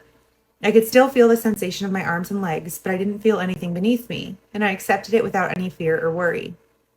I didn't feel any pain, I didn't feel an ounce of fear, but I remember thinking, or maybe even saying out loud, "So, this is what death feels like? Feels kind of nice if it is. I can't remember the last time I ever felt so calm." It was half a joke, half acceptance. So the sensation of floating without a care in the world lasted for what only felt like a few minutes. Long enough to take in every sensation and notice how odd it was that I couldn't see any part of myself, no matter how many times I put my hands out in front of me. Suddenly, all the blackness started flickering pink and red in the distance. It was subtle at first, but then that's all I could see, a reddish pink glow, and that's when my eyes actually started to hurt. All I can say about what happened next is that I felt like all the pain and fear I should have been feeling hit me all at once. My throat hurt, my stomach hurt, my head hurt, my eyes hurt, and I could feel my body laying on a rough, hard surface. I opened my eyes, remembering how odd it was that I suddenly could. When I did, I didn't see black anymore. I saw bright blue in almost every direction, which I eventually realized was the sky directly above me. There were no clouds, no storm approaching, nothing. It was a normal, regular, sunny summer day, except I wasn't in the pool anymore, and Derek wasn't in the chair with his Game Boy. I coughed up some water, but not nearly as much as I expected. And aside from that, the rest of me was completely dry. I was lying on the side of the pool, maybe an arm's length away. I started wondering how on earth I'd managed to get myself out of the water, not to mention how long I'd been lying there in the sun. Suddenly, I heard the screen door behind me open. It was Derek, looking half concerned and half relieved. From what I recall in the haze of confusion, Derek had gone to find an adult and they eventually came out only to find me very much alive and not in need of medical assistance. Derek asked if I was okay and I reassured him I was. Physically, I felt fine, as if I'd only swallowed a mouthful of pool water. I'm not going to lie, a small part of me was pissed off for going from such an extreme sense of calm to absolute disorientation and confusion within a matter of minutes. When I asked my brother what happened, he seemed just as confused as I was. In a split second, Derek went from looking as concerned as anyone should be after watching their sibling drown to confused and annoyed that I was even asking questions. Now, if it wasn't weird already, here's where it gets very strange. She says, "The fact that there were no clouds in the sky, let alone the dark impending storm clouds I distinctly remember, was already weird enough to make me uneasy.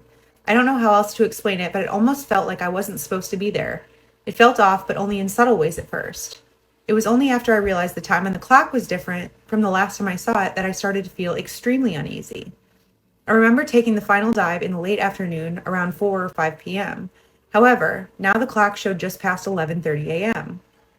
I felt like I was either going crazy or had had one of the most vivid visceral dreams of my entire life, and over the years I tried to ignore it, but there hadn't been a year of my life since that day where I haven't thought about it.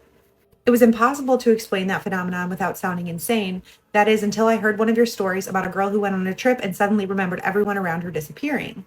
Her account of looking everywhere for her friends, only to find them back at their cabin, acting as if she hadn't been missing for an entire day, compelled me not only to share this story with you, but also start piecing together some of the missing parts on my own. At that time, I wasn't aware of the multiverse theory, time jumps, glitches in the Matrix, or anything of the sort. But now that I've heard more stories of people having similar experiences, I can't help but question whether that period of floating in darkness was me slipping into the nearest timeline. Not everything matches the original, of course, but it's close enough not to make me feel like an outsider in my own life story. When I heard about the story of that girl on that trip, it made every memory of that day come flooding back. I decided right then and there to call my brother and ask him directly if he ever remembered me drowning when we were teenagers at Grandma's pool. I'd already warned him beforehand that what I was about to ask him was going to sound insane, but to please go with me on this. He paused for a moment on the phone and said, no, I think I'd remember something as traumatic as my sister drowning right in front of me. But the thing is, in that previous timeline, he did watch me drown. He was the only other person in the area when it happened. It's a detail I will never forget as long as I live. I can't remember which adults were in the house when it happened, but there was definitely some kind of supervision. The adults, like my grandparents, would usually be in the living room whenever we swam, only occasionally coming outside to check if we needed anything. The majority of the pool was visible from there. A large sliding glass door took up more than half the wall, so making sure we were okay usually didn't require more than a quick glance. Even when the glass door was closed, the pool was close enough to hear anyone outside. I know full well that none of the adults in that house would have left Derek and I unsupervised, no matter how much trust they had in us or how skilled we were at swimming. Which begs the question, why was nobody else except Derek there before I jumped off the diving board? Maybe they were inside and I just couldn't see them. Or maybe the one time they trusted us to be fine was the one time everything went horribly wrong. My brother was slightly skeptical at first when I told him, but he started believing me more and more with every new detail I shared. I told him what game he'd been playing, the color of his Game Boy, the color of his swimming trunks, everything I recalled, looking only at moments before jumping into the pool checked out. He said he remembers the game, the Game Boy, even the shorts, but doesn't remember me drowning. When I told him about hearing your story about the girl on the trip, he admitted it seemed possible. I may have jumped timelines. He seemed pretty deep in thought as he processed it. I told him, you do realize that if I drown in that timeline and you watch it happen, it means you're an only child somewhere, right? That seemed to really hit him. My brother and I are extremely close, only 17 months apart, and always have been. He said the thought of watching me drown would have undoubtedly left him scarred and traumatized, enough for it to, quote, likely do something stupid later on just to escape all the guilt. Which, of course, breaks my heart. It scares me to think that my brother might have done that, wherever that timeline exists. But between all the constant migraines he gets on the right side of his head and the Mandela effects we both share, it wouldn't surprise me if he left that timeline of his own accord only to wind up in this one with me.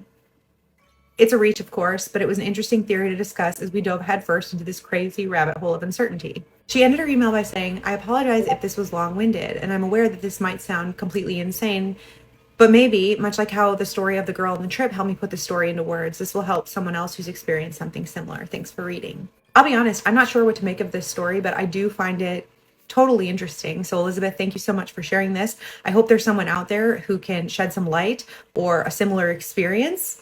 What I'm noticing about stories like this is there are so many people that are starting to come forward and talk about what they believe to be a glitch in the matrix or a slip in a timeline. And as we're learning more about the time-space continuum and them firing up the CERN particle accelerator, it just begs the question, is it possible for us to slip into other timelines, especially when it comes to avoiding death?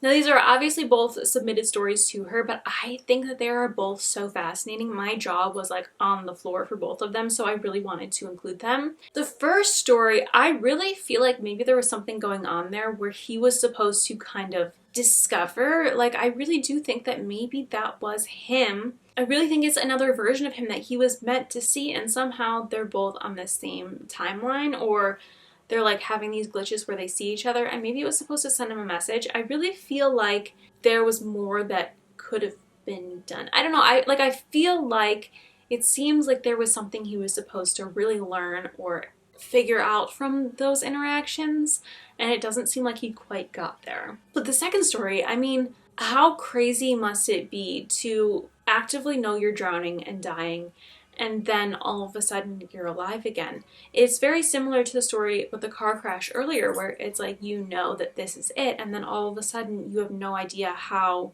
you're still alive, how you made it out of that situation.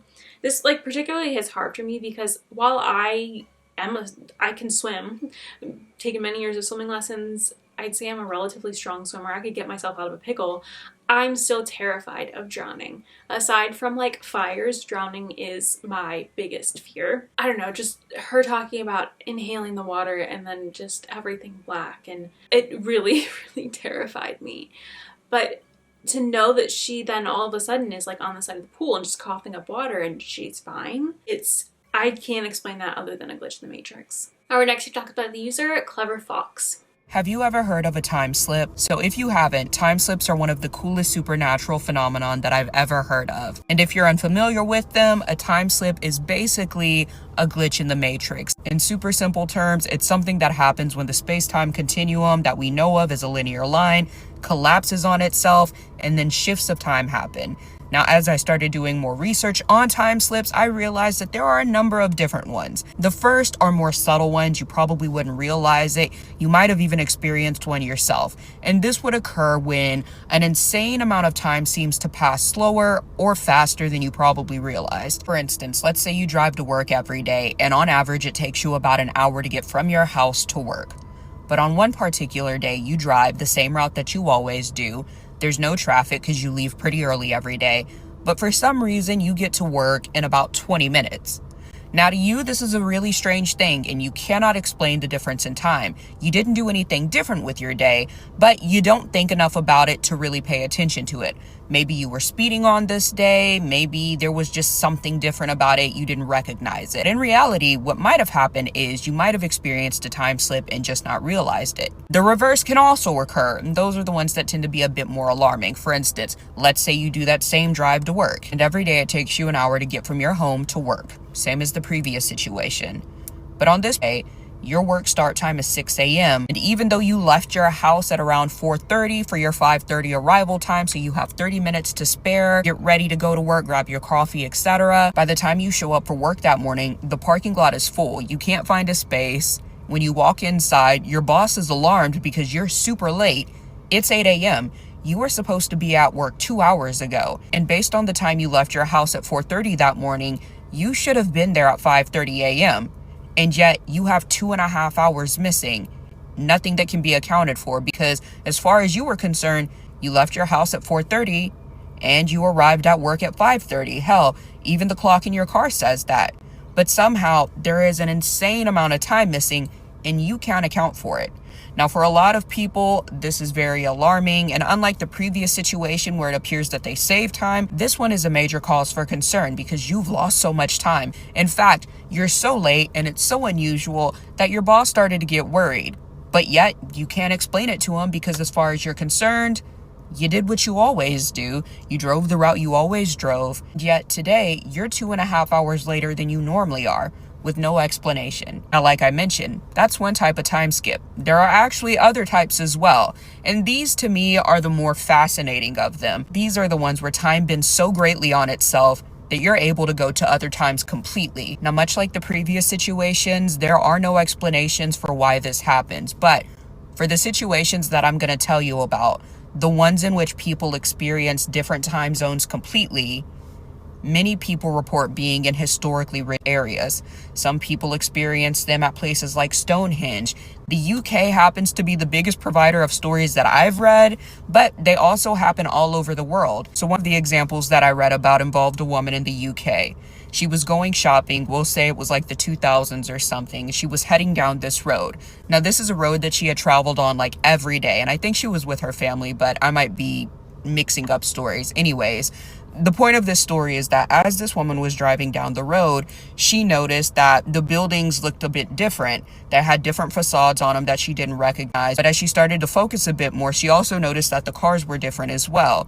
Everything seemed to look really vintage. Now, initially, she thought they might have been filming a movie or something, so she found parking on one of the streets. And as she got out of the car, she seemed to notice that everyone around her seemed to be dressed in 1960s attire. Now, again, she just thought that this was the set for a movie or something, so she continued about her business and she went into a store that she recognized. But as she went in, she realized that the entire interior of that store, again, looked like it was right out of the 60s. The attendant that was working the counter seemed to be unfamiliar with the woman's style of dress, and as she was going through the racks, everything seemed to be shift dresses, flowy tops, and just period attire, I guess. That's the only way I can describe it. The only thing that the woman seemed to recognize, though, from her era was another woman who happened to walk into the same store. She had on the same 2000s attire, and as she walked in the store, she peeked around and noticed it as well. The woman made eye contact with her, decided she wanted to leave the store, but the strange thing is, as soon as she opened the door and crossed back onto the sidewalk, everything miraculously changed. There was no more 60s facades, no more people in shift dresses and Oxford shoes. She was back in 2000s London. The street was bustling. There were people all over the place. She recognized the storefronts again, and she has no explanation. But she did see the woman further down the street, and she looked as confused as possibly thinking the same thing.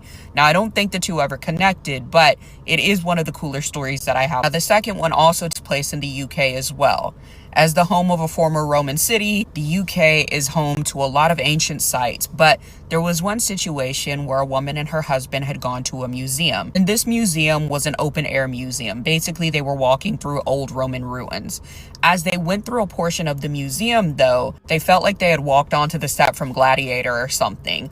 All around them stood a bunch of Roman soldiers in period attire, and at first they thought to ask a question, but as they approached one of the actors there, They couldn't understand him. He was speaking a language they didn't know.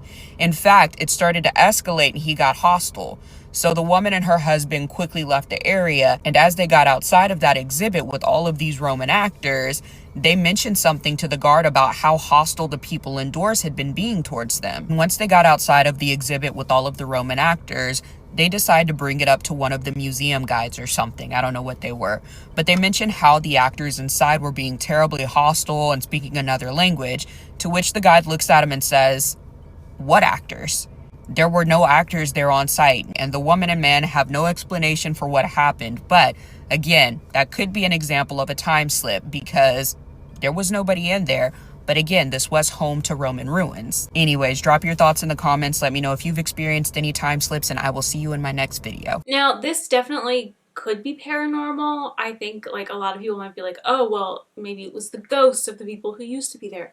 But for me, because she said that she saw a lot of people in like that period clothing and she assumed that there was something filming, I think it's less likely that it's a paranormal occurrence and some kind of time slip, as you know, we are talking about here in this particular TikTok, where she somehow managed to get out of the car and end up back in, you know, the Roman Empire and or, you know, just like back in the day and experience those real people somehow. I mean, I can't explain it other than that. Our next TikTok is by the user abriahserenityyy. So I had a dream this year which was different from most of the dreams I've ever had in my life. And after I had this dream, I began to believe in parallel universes and time travel. And so in this dream, I was on my way somewhere, like in the car with a colleague of mine. And we were on our way to this event, and I remember making a wrong turn, right? I had made a right when I was supposed to make a left. And we ended up turning around, like busting a U-turn and getting back on the main road. And as we were getting back on the main road, like a sinkhole had basically like opened up and our cars dropped into the sinkhole, like me and my colleague, and we were screaming as our cars were like basically free falling. And then we found ourselves like in some type of water and our cars were like floating. So our cars were like floating like boats, and we thought, okay, we're for sure we're going to drown, we're going to sink. But no, we ended up just like keeping straight. Like we just kept going on this like path. I told her, I said, keep your windows rolled up. And we saw like this light at the end of a tunnel. And then we ended up like getting washed into like this backyard looking place. And I'm looking around, I'm like, wait, I know this place.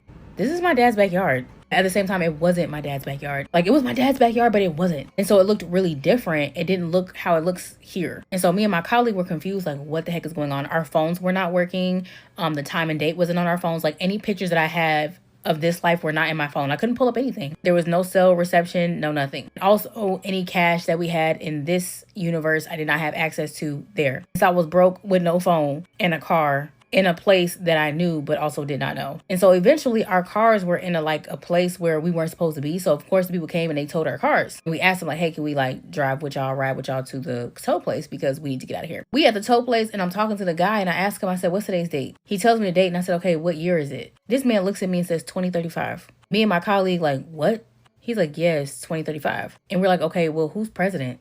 And they were like, Trump. And we were like, get out of here. There's no way he's still president. He was president in 2025 and he was super old at that time. How is he still in office? And they were looking at us super confused. They were like, where are y'all from? And I was like, we're from 2025. And they looked at us and was like, I'm like, what, y'all don't believe us? And they were like, no, it would kind of explain why you guys have these cars because they don't make these models anymore. He's like, nobody drives these. Like, I haven't seen one of these in years. And so we were kind of like, okay, well, how do we get back home? And we also asked them, like, what else can you tell us about what's happening here? One of the guys told us that the people who had something to do with the big, beautiful bill ended up going to prison. He did not explain why they went to prison. He just said that they went to prison. And from what I could tell, things were like seemingly peaceful there in spite of him being president still. And y'all, it was so weird because in this universe, like my dad was not my dad and my mom was not my mom. Like my mom was still my mom in a sense where she gave birth to me, but we did not have a relationship. So she may have given me up for adoption or something. But in that universe, like me and her had no ties. My father and I did not know each other. And so they were totally different versions of themselves in that place. And I'm thinking to myself, like, this is crazy. I feel like I'm about to have some type of psychotic break. And I remember getting somebody's phone and looking myself up on the internet just to see, like, okay, who am I here? I was so unimpressed,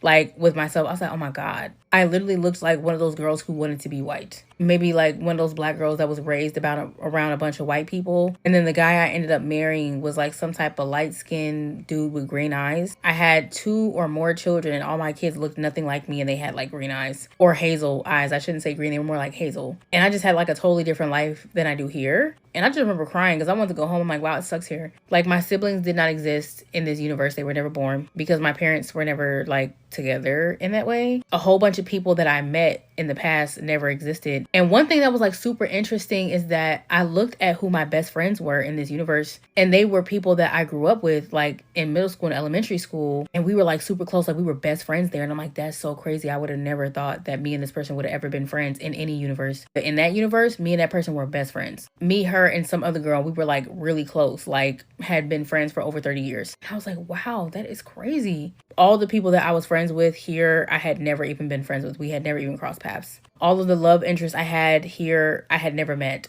And it was just like a whole new world, all new characters. It was so like interesting. When I woke up, I was like, what the heck? And it was that moment that I'm like, dang, parallel universes might actually exist and time travel might actually be real. I think this seems to be kind of a theme in the TikToks in this video is dreams and timeline jumping through that means. I think somehow she did travel to a different timeline, and you know, she obviously was consciously aware of the fact that everything was off.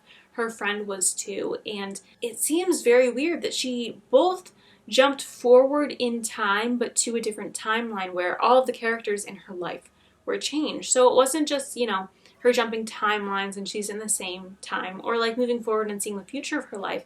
It's like she's very much in a different timeline in the future of that different timeline, and that's something that I don't think we hear a lot about. It's usually one or the other, but not both. Our next TikTok is by the user Ken052211. Okay, don't mind me. It's almost 10 o'clock and I should be sleeping right now, but I'm making a little snack plate instead. And I want to tell you about the weirdest, craziest thing that just happened, and you're probably gonna think I'm a lunatic watching this, but let me explain.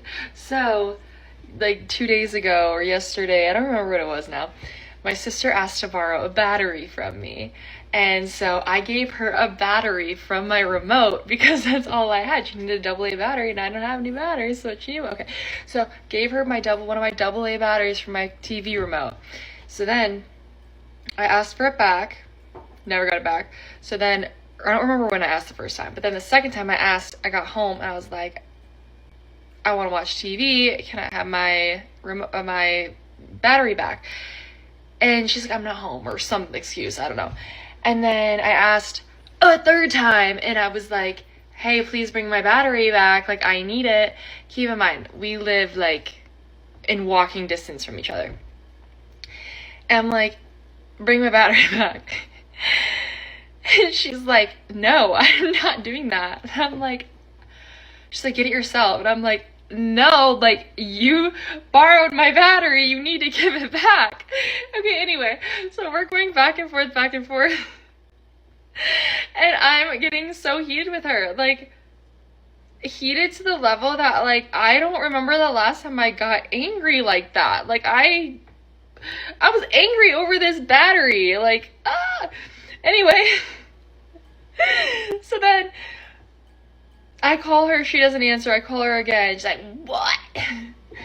Anyway, so long story short, she did not return my battery, and I was like, you know what, don't ask me for a favor again, because I'm not helping you.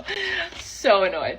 Anyway, so then I go about my night, I'm stepping outside to go garden, and as I'm walking outside, there is a battery sitting on the ledge next to my door. A AA battery. Okay, this ledge is where I prop my phone up every single time I take a TikTok before I leave. And I took a TikTok before I left, and there was no battery there. There's no reason I'd have an extra AA battery just laying around, because, like, if I did, I would have given her that one instead of the one for my remote. I have no idea where this battery came from. But, like, crazy. We just got into this heated argument over text because she won't return my battery, and then magically this battery shows up. And I'm in a great mood now. I don't know. I think it absolutely could be some kind of duplication glitch. There's the possibility that she was just messing with her and, I don't know, being like sisterly or whatever, and causing a fight. But really she had already dropped it off at her house and she was just, I don't know, causing a fight for whatever reason. That is a possibility, although I do think it is like less likely. Or it could be, like I said at first, a duplication glitch where somehow the batteries duplicated and one of them ended up back at her door because maybe the universe felt that she really deserved to get that battery back. Our next TikTok with user, literaryhails. I'm like 100% sure that I just experienced a glitch in the Matrix or something. Because, and I've already told literally everybody I know about this, but I have to tell you guys because I'm so perplexed, right? So we have a shed and we have some of our like leftover clothes that we don't usually use or wear in there. And I know for a fact I saw this one pair of jeans in there the other day. It was probably like last week or something. And I don't know why I didn't just grab them when I saw them because they're literally like my favorite pair of jeans and I forgot I even had them until I saw them. So I just went out there and dug through everything in there. Jeans nowhere to be found. And I was like, I came back inside and I was like, you know what? I know I saw them out there. I know for a fact I saw them out there. So I went back out there, went through everything again, came back inside and I was like, no, I'm not accepting that. So I went back out there a third time and tried to look for them, not out there. Came back inside and I was like standing around like, where the hell could these be? I randomly was like, let me check my suitcase. Mind you, my suitcase is in the closet in our room in the house. So I was like, you know what? Let me check my suitcase. Tell me why the pants are in my suitcase. And now that, like, when I think about it, I'm like, yeah, the last place I saw them was my suitcase. But I'm so perplexed as to why I saw them in the shed last week. If they weren't really, like, what? And you know what? I feel insane, but the more I think about it, the crazier it gets to me because when I tell you, I'm 100% sure I saw them in the shed because, and I hate being in the shed. Like, I would not have gone to the shed 3 separate times to look for these pants if I didn't, like, know for a fact that I saw them in there.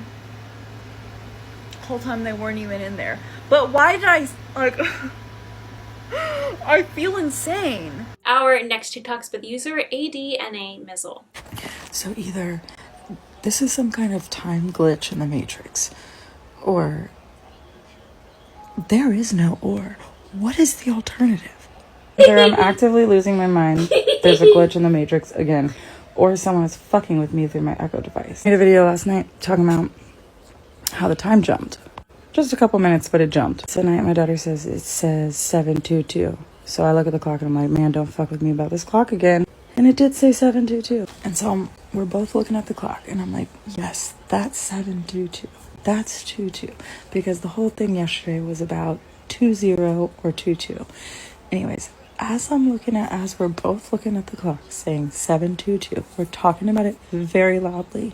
I'm making sure my husband can hear the conversation, be included because he's in the kitchen making macaroni and cheese. In the amount of time it took, as we are saying, it says 7:22.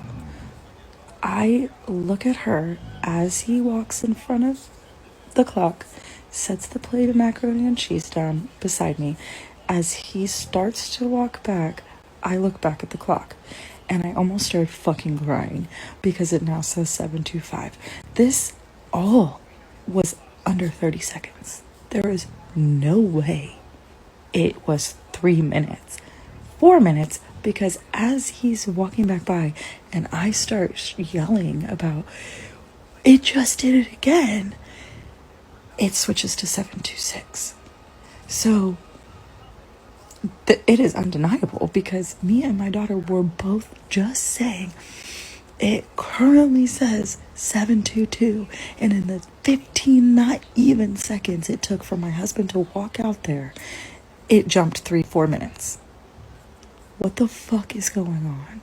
Either this is some kind of time glitch in the Matrix, or there is no or. What is the alternative? This is not possible. What? I am a nobody.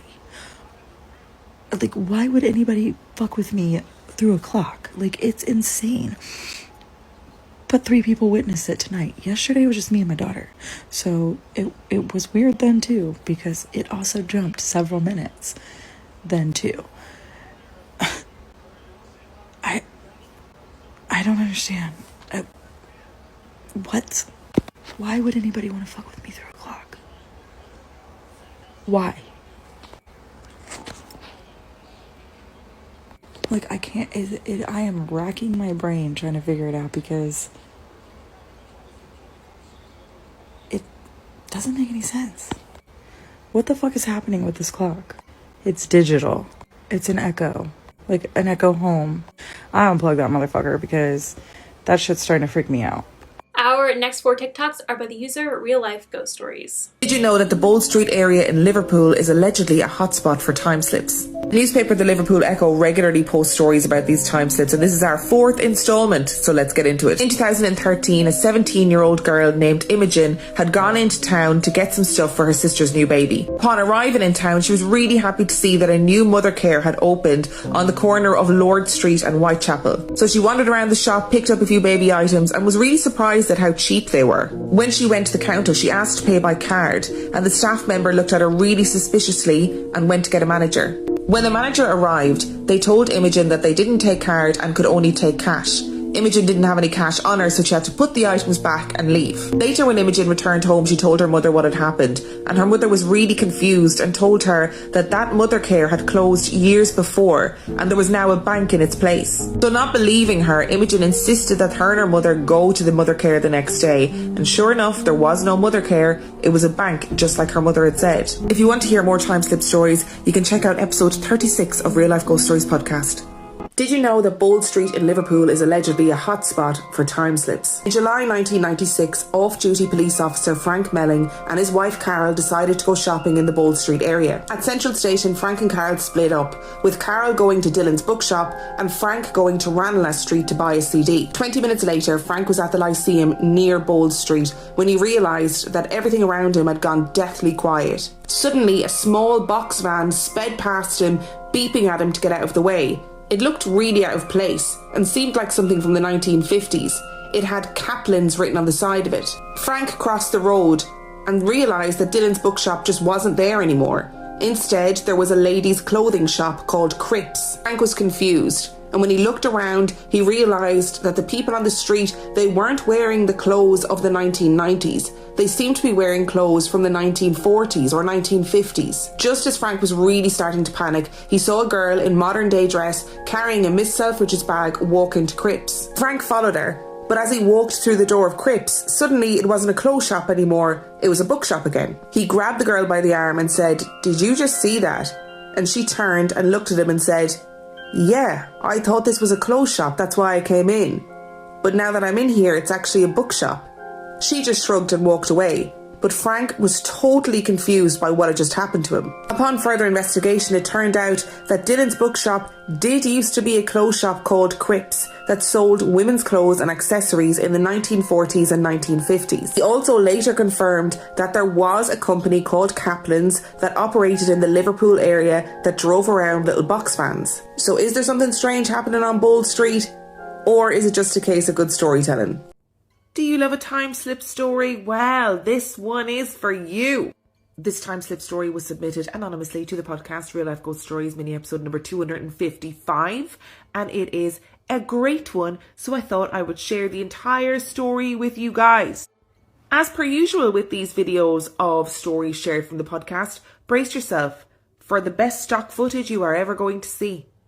And if you want to hear more spooky stories, then please go and listen to the podcast. Every Sunday I release a main episode, which is a deep dive into a famous paranormal case or claim. And every Wednesday and Friday I release a mini episode, which is chock full of listener paranormal experiences. I was about 7 or 8, so in year 3 at primary school. Anyone who went to school in England will be familiar with playtimes on a rainy day. This day was very rainy, and as was the way of things, the class were inside playing board games, reading books and colouring in, while we watched the rain hammer the windows as it fell from the grey winter sky. As we played, I realised I needed the toilet, so asked the teacher for permission and left the classroom to make my way there. I walked carefully around the edge of the main hall. Woe betide anyone caught walking straight across the middle, through the doors and down the stairs to the cloakrooms and toilets. I did what I needed to do, washed my hands, and retraced my steps through the empty hall to the classroom. As I came through the doors into the hall, I had the feeling that things were off. There were 4 classrooms leading off the main hall, and I should have been able to hear the sounds of children playing, chatting, and generally being loud. I could hear nothing. I hurried to the classroom and opened the door, and then I froze. The classroom was empty. I started to feel panicky, but then I looked up at the windows where sunlight was now streaming in. I was relieved to realise that the weather must have cleared up and the class must have gone outside. My mind made up, I turned around and made my way outside. I dashed down the stairs, put on my coat, and hurried out, eager to join my friends. Bursting through the door into the playground, I once more froze. The playground was empty and silent in the sunlight, with not even the sound of passing traffic to disturb the still air. Filled with panic, I ran back into the building and up the stairs, and before I even reached the top step, I could hear the sounds of my schoolmates. I ran straight across the hall, not caring now that it was against the rules, and burst into the classroom. As soon as I was through the classroom door, the teacher looked at me and beckoned me to her desk. She demanded to know where I'd been and why I was wearing my outdoor coat. I pleaded with her that I thought they'd all gone outside and had been looking for them. "Why on earth would we have been outside?" she snapped at me. "Look at the weather." The teacher pointed up to the classroom windows, and I followed her finger. Outside the tall window, the rain lashed from a leaden sky, streaking the panes in a torrential downpour. I stared, confused and frightened, before being sent back to take off my coat and play with my friends. To this day, I can't come up with a rational explanation as to what happened that day. Was it a dream? Was it a time slip of some kind? What if I briefly stepped outside the reality I was supposed to be inhabiting? And if I did go to some other place? How can I ever be really sure that I made it back to the correct version of reality? Did you know that these 2 women were at the centre of one of the most famous time slips? In 1911, Anne Elizabeth Moberly and Eleanor Frances Jourdain published a book called The Adventure, in which they highlighted this crazy time slip that happened to them while they were visiting the Palace of Versailles in Paris. Now, these 2 women were well-respected English academics. They were on holidays together because they were trying to decide whether or not they would work well together in a professional capacity. And during this holiday, they decided to visit the Palace of Versailles. I'm going to say it here now. Excuse my pronunciation, okay? I'm very clearly not French. So it was the 10th of August 1901, and the 2 women are visiting the Palace of Versailles. Fundamentally, they're pretty disappointed with the Palace of Versailles. They're like, oh, it's not as great as I thought it was going to be. As they're bopping around the grounds of Versailles, they get a little bit lost and they take this little laneway. And Moberly sees this woman who is hanging out of a window, like, you know, shaking out a white cloth. And she wonders why Jourdain doesn't ask this woman for directions, because her French is fundamentally better. It was only later, when the women compared their experiences, that they realised that Moberly saw this woman, but Jourdain did not see this woman. She didn't see her at all. Now that, of course, could just be an oversight. So as they're walking along, Jourdain wrote down that she started to see like farm implements that were kind of littered around the place that looked really old-fashioned. They're still walking along, still lost, when two men walk towards them. And those men are wearing long greyish-green coats with small three-cornered hats. And both Moberly and Jourdain are like, oh, those are strange outfits, but they assume that they're gardeners or groundskeepers. So they stop and ask the men for directions. The men speak to the women in a tone that the women described as casual and mechanical, whatever that means. They continue strolling along and they see like a little cottage, and outside of this little cottage is a young teenage girl and what they assume to be her mother, and the young teenage girl is passing a jug to her mother, and they realise that these women are dressed in kind of really old-fashioned clothes. As they continue their walk, they feel the atmosphere change all around them. They're suddenly both like assailed with feelings of loneliness and depression, and they see a man sitting near a kiosk. Moberly described this man as exuding evil. She described him as being sallow-skinned, he had an odious expression, his face was pockmarked and scarred and rough, and she was genuinely taken aback by how negative she felt in his presence. But they were distracted by this handsome man who came towards them. He was wearing like a large-brimmed Spanish hat and buckled shoes, and he was speaking French but in an accent, so they couldn't quite understand what he was saying. So they continue along until they get to something called the Petit Trianon, which is like a fancy country house that is built on the grounds of Versailles. And on the terrace there is a fair-haired, pretty woman, and she seems to be sketching something. Now, Moberly sees her, but again, Jourdain doesn't see her. But Jourdain did later say that as she approached the terrace, she felt as though there was somebody there. She felt the presence of another human, but she couldn't see anybody. Eventually they made their way back to where they had started walking around Versailles, and everything was back to normal. They hopped in a carriage and away they went. They didn't discuss what had happened immediately, but a week later Moberly asked Jourdain whether she thought the Petit Trianon was haunted, and Jourdain was like, fuck yes, that place is haunted for sure. And it was 3 months later when they really discussed what had happened on their walk, and they realised that one of them had seen somebody and the other person hadn't, and then the other person would see somebody and the other person hadn't, and they couldn't quite figure out why this had happened to them. And then they were told something really strange by a French friend of theirs. So August the 10th was the date that they went on their walk. August the 10th also happened to be the last day of freedom for the French royal family. And legend has it that on August the 10th, every year, Marie Antoinette can be seen sitting on the terrace of the Petit Trianon, painting or sketching. And on that day, you can also see servants and workers and other members of the family pottering about Versailles, going about their business. At this point, Moberly and Jourdain were like, I think something weird happened to us when we went on that walk. So they started to research the things that they had seen extensively. They believed that the woman that they saw sketching on the terrace was indeed Marie Antoinette herself. They also believed that the man that they saw that kind of imbued this evil vibe was a man that was called the Comte de Vaudreuil. Now, I'm sorry if I'm not saying that correctly, but he was this courtier, and Marie Antoinette apparently hated him. He was not a good guy. He had sallow skin and pockmarked skin in real life. Later, Moberly and Jourdain went to see some traditional French theatre, and they realised that the costumes of some of the extras were identical to the outfits that were worn by the men that they thought were gardeners. They also believed that the farm implements that they saw littered around the grounds were implements that were in use at the time of the Revolution. And not only that, but the layout and the buildings that they described seeing seemed to be from the time of the Revolution too. Now, there are lots of people that dispute this and argue that this is a case of two women who felt they had a strange experience and then researched it, and their memories were informed by the research that they did afterwards.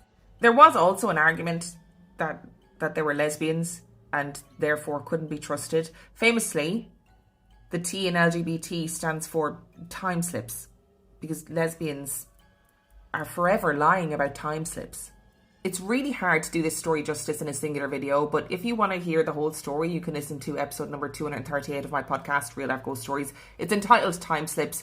And I mean, it doesn't just end there. Like, they did go back to Versailles. They went back a number of times and had other weird things that happened to them. So if that's your bag, if you like lesbians and time slips, then maybe go and listen to this episode. I really specifically love the first two. The fact that there has been multiple situations like this or occurrences on this specific street, both going into shops that once existed but no longer did. I mean, that is so crazy to hear that it's not even like the same location. It's two separate locations on the same street. Honestly, it does seem like there is some sort of weird glitch going on in that specific area, because how else do you explain that? Our next TikTok's for the user, omgitssav. Guys, I had the weirdest glitch in the Matrix happen to me the other day, and I have to share it because I've had weird things happen to me before where I'm like, okay, clearly timelines are crossing, like there's a glitch in the Matrix, something is happening. But this one was really freaky.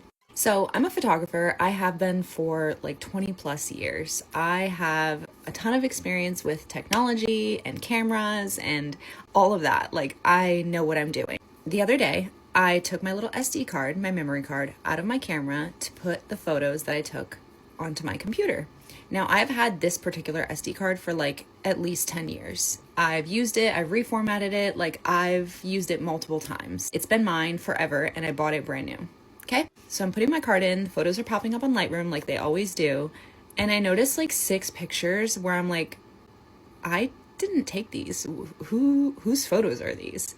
They're from 2024, during a time when I was in Bali during this date. It was like April of 2024. I was not even in this country. And I had this memory card with me. They're pictures, I wish I kept them, I deleted them because I was just like, what the fuck? But they're pictures that like a man took. You can see his little feet in the pictures. They're not my man's. They're very clearly like some other man's feet that I've never seen before. And he's taking pictures of like college memorabilia, like a jersey and a flag or something like that. And the background is something I don't recognize. I want to say it's like Illinois or Indiana College or something like that. A place I've never been, okay? And then there's another picture of a cat with them, a cat I've never seen before. And at first I was like, oh, is this a cat that I like pet sat for? No, I don't recognize this cat. But I really don't recognize the pictures of the college stuff and the random man's feet. And I was like, what the actual fuck? I'm trying to think like, how did these pictures get on my memory card? I was like, oh, maybe this is a memory card that I bought and it was someone else's before and it just didn't get reformatted, like corrupted data that got left on there. But no, it was pictures. The dates on the pictures were in April of 2024. And I've had this memory card for like 10 years. So how did some random man's pictures in fucking Illinois or Indiana wind up on my memory card while I'm in Bali? I've never let anyone borrow it. I've never let anyone use it. No one uses my cameras. Like, I was like, okay, did it come on a different camera? How did this happen? It's probably the weirdest glitch that I've ever experienced. And I've had some weird ones happen to me before, but this was like really fucking bizarre. Can someone explain to me how the fuck this happened? Thanks. This is particularly weird to me because how do you explain that? It's not like some kind of a thing where, I don't know, someone accidentally can airdrop you something. Like, you can't airdrop something to an SD card. It's not like there's some kind of, I mean, unless there's SD cards that are more advanced than the ones that I have, where there's some kind of wireless connection, you can't just, like, transfer files between SD cards. Like, it just, like, remotely. Or, remotely? I don't know. Like, you can't just, like, I guess going back to the airdrop thing, you can't just like poof something onto an SD card. Like, that's not how that works. You have to actively like go through the effort and the measures to transfer something to an SD card. And that's not something you can just accidentally do. And she'd at least have memories of transferring something to her SD card and be like, well, maybe it could be traced back to that. And I accidentally transferred additional photos, but she'd obviously be aware of the fact that she had her SD card attached to someone else's device. And that is not the case here. So, I mean, I really have no explanation. It is so weird how, like, a man's photos ended up on her SD card. I don't know. I would just have this, like, weird feeling in the pit of my stomach. Like, I don't know. It would just honestly make me, like, sick feeling. Our next TikTok's by the user, Tara Rule. I had a glitch in the Matrix experience yesterday, and it gave me a panic attack. It freaked me out so bad. I want to tell you guys about it. Am I saying my memory's infallible? Absolutely not. I've also been under a great deal of stress lately, so, you know, I guess keep that in mind. But I've been through way more stressful situations, and reality has never really changed. So let's see. I've had to spend a great deal of time in this particular building. When you are in this particular part of this building, it is secured. They have security guards. The door is obviously locked. You have to be buzzed in.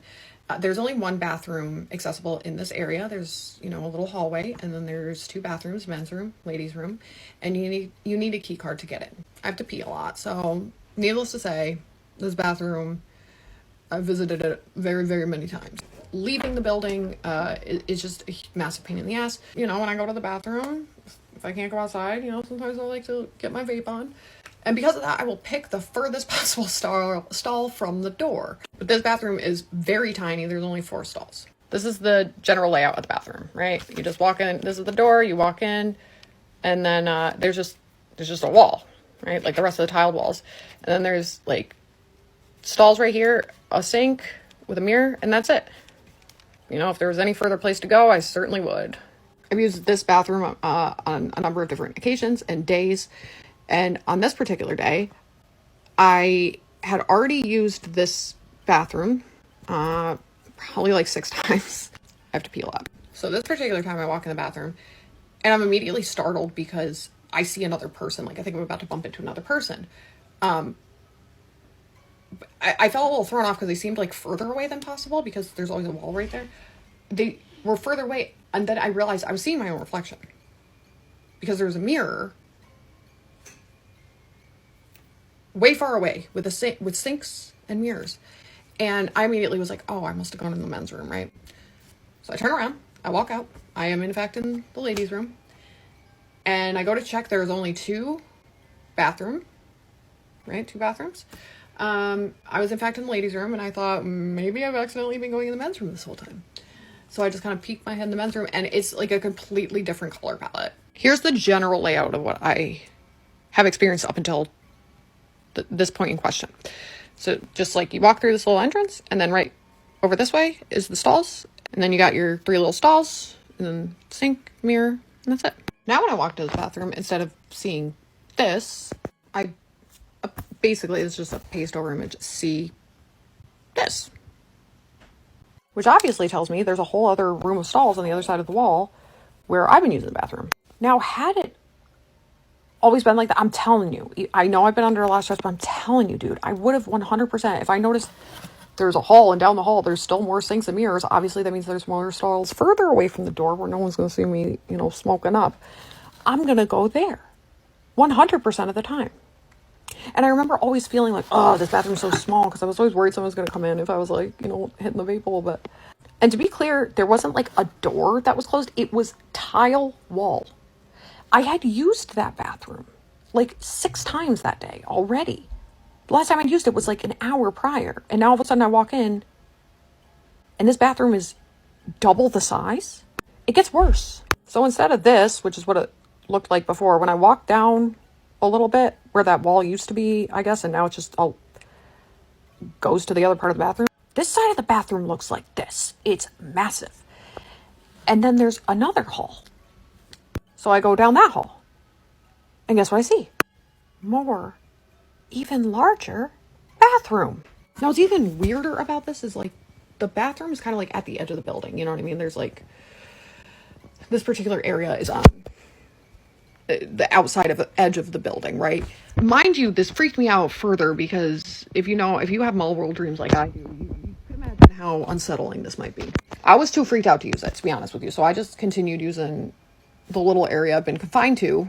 So I have a panic attack. I leave the bathroom. I gather myself and I'm like, you know, you're really stressed, Terry. You're really stressed. I fully expected that an hour later when I went to the bathroom again, the wall was going to be there and I was going to be like, wow, that I must have just had a little weird episode there due to the, you know, stressful nature of what's going on in my life right now.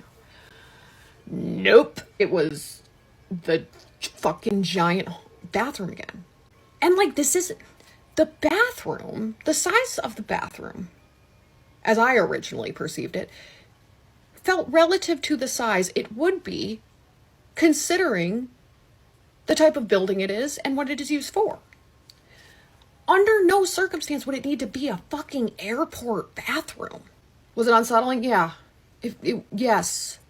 And again, am I saying that my memory is perfect and it's impossible that somehow I just remembered this entire layout of the bathroom differently because I have anxiety about going to the bathroom anyway, and I always go to the furthest place possible just because that's my comfort level and always has been. And like, I'm not saying that it's impossible that the first 20 times I went into this bathroom that I somehow perceived a wall where there was more bathroom. I'm not saying it's impossible.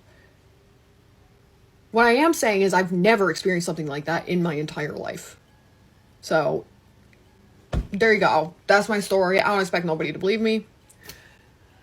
But it freaked me out. It continues to freak me out. I mean, that's a really weird thing that like the bathroom's just randomly glitching. But if she's that hyper aware of being at the back of the bathroom, obviously that's something that she would have paid attention to and noticed that there were more stalls. Like if she's always had this idea of, man, this bathroom is really small and I can't get very far into the back, like the back isn't very far away, and then all of a sudden one day that just changes, I mean, that would freak me out too. Like she says that it's like on an outer wall, so that makes me think like, okay, well, they could have done construction, but if she's there regularly, like it takes a long time to like break ground and, you know, add in toilets and all the proper plumbing and all of that stuff. That's something that she would have noticed, not to mention the fact that she was there, she said earlier in the day, like a couple times, and the bathroom was the same way it always had been before that. So like that's not something that just happens. Like you can't build a whole bathroom without someone noticing in like a couple hours. That's just like completely impossible. So as odd as it seems, it really does seem like there is some kind of a weird glitch in the matrix where the bathroom just got bigger, I guess. Our final 3 TikToks of the video are by the user IsabelClaire99.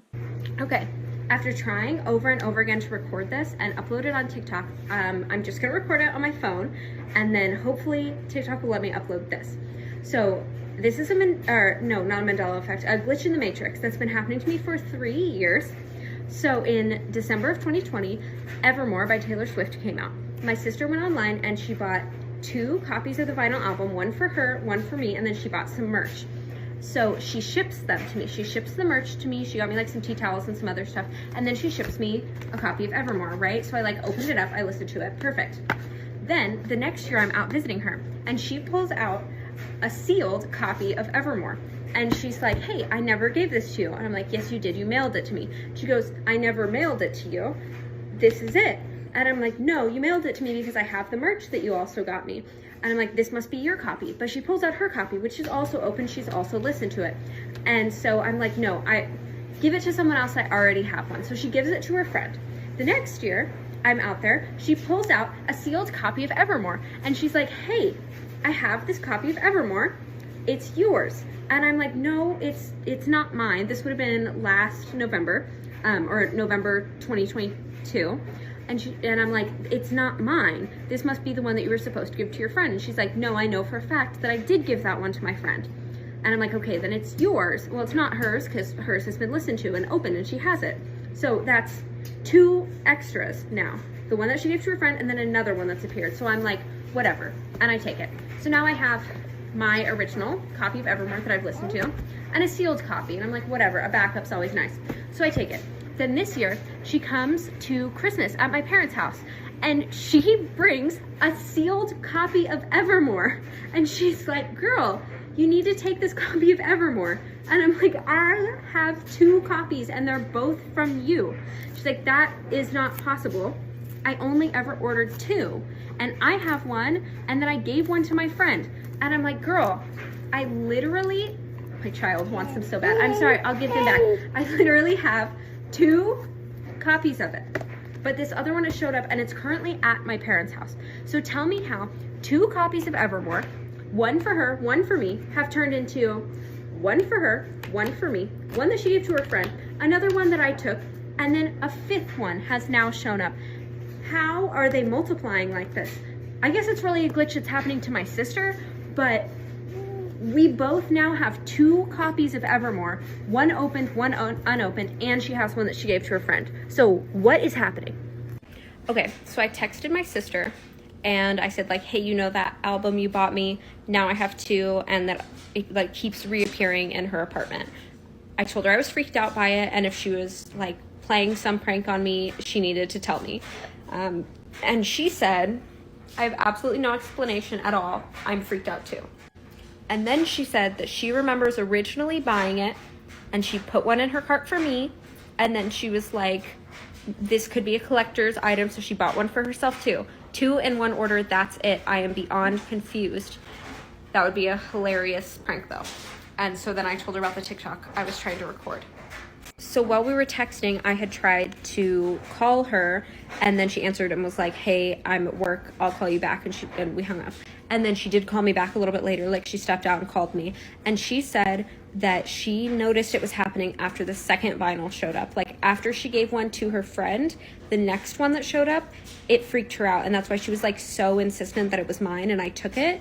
And then, so I guess like we've both been freaked out by it, and when she found this last one, she just like brought it to my parents' house and tried to give it to me, and I said like, that's not mine, and she like, we did not talk about it anymore. I guess she's also been confused what's happening, and we've just been like freaked out and not talking to each other about it. Could it still be a prank? I mean, it could be, but the thing about my sister is that if she was playing a prank on me and then I told her that it was freaking me out, I really think that she would just come clean. Like, I don't think that the point of any prank my sister would play on me would be to freak me out for several years. Like, I think that if I said, hey, this is freaking me out, are you doing this? She would have just been like, oh, LOL, like, yeah, I can't believe it took you 3 years to call me out on it. Yeah, I've been doing it. I really do not think that she would keep it going. Also, I feel like if it was my sister playing a prank on me, it would be a lot less subtle, and I feel like she wouldn't necessarily be like buying them and keeping them at her house or bring them to me and being like, this is yours. I feel like she'd be buying them and trying to like hide them in my stuff. Like she's been to my house, not this one, but the place I lived before. She totally could have brought one over and just put it with my vinyls, where I would have found it eventually. That would seem more like a prank my sister would play, even though I can't think of another time she's ever really played a prank on me, let alone one this elaborate and that would require her to do so much acting when she's trying to give me the vinyls. So we're both freaked out by it, and neither of us have an explanation. I genuinely don't understand what this comment means, but I'll show you the vinyl. Here it is.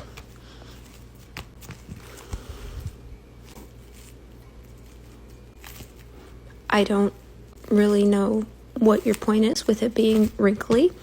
It's been in my like vinyl case for the past year with my other vinyls. So yeah, I guess it is wrinkly, but I don't know what that really has to do with anything. Also, I don't know why it matters if it's sealed, but anyway, there it is. I hope this helped somehow. God, I'm always so jealous of people who have duplication glitches. I guess in this case, it's like, what are you really gonna do with a bunch of extra vinyls? It's not like something that you can use like an extra pair of pants, so you don't have to worry about washing your favorite pair of pants as much because now you have 2 pairs. It's like really what do you need with multiple vinyls? I guess maybe one backup would be nice if something happens to the first one, but like more than that, I mean, there's really no reason to have that many. So I guess the duplication glitch this time did not really come in handy, aside from the friend who was able to get one of the extras. But it is very weird. I personally am not a fan of Taylor Swift, but like, hello, anyone knows that she is like all the rage right now. And I know things like sell out particularly fast, so it is curious to me. I don't know how it works with like her vinyls. Like, do they sell out where like you can only get those specific vinyls for like, you know, maybe 30 minutes, an hour before they sell out, and then you can't get them after that? Because if that's the case, and that is specifically like really, really weird that they're getting some kind of like sold out vinyl appearing over and over and over again. It's not like a thing where she could just be accidentally ordering more. Besides the fact that who accidentally orders more of something? Like, you know, you kind of have to be aware of that to happen. So the thing that I think is also particularly interesting about this is that it is something that is potentially sold out, high in demand, and here they are with 5 of them amongst them because they just keep reappearing. Like, it's not just something that there's excess of out in the world and, I don't know, somehow they accidentally get their hands on it. But again, like, you would know that, you know, you'd have memory of acquiring another Taylor Swift vinyl. But it is something that is like, seems to be high in demand because she has so many like supporters and whatever that you'd think it would be hard to get your hands on. And then all of a sudden they have 5 total. Like, it's really, really weird. But that is all I have for this video. Let me know your guys' thoughts on any of the TikToks I shared with you today. If you come across any you want to see in a future video, feel free to tag me in them. My @ is @theAbbeyStromeyer on TikTok. I've also put down below all of the users in this video so you can go and check them out personally. I do recommend that. And while you're at it, please check out my Instagram and TikTok where I post special effects makeup content. I'm a little bit behind that right now because of how I've been feeling. It's really, really weird. You wouldn't think that sitting in a chair doing your makeup would really take that much out of you, but when you're already not feeling well, apparently sitting at a chair doing your makeup is a huge feat of physical activity, apparently. So I'm a little bit behind on that.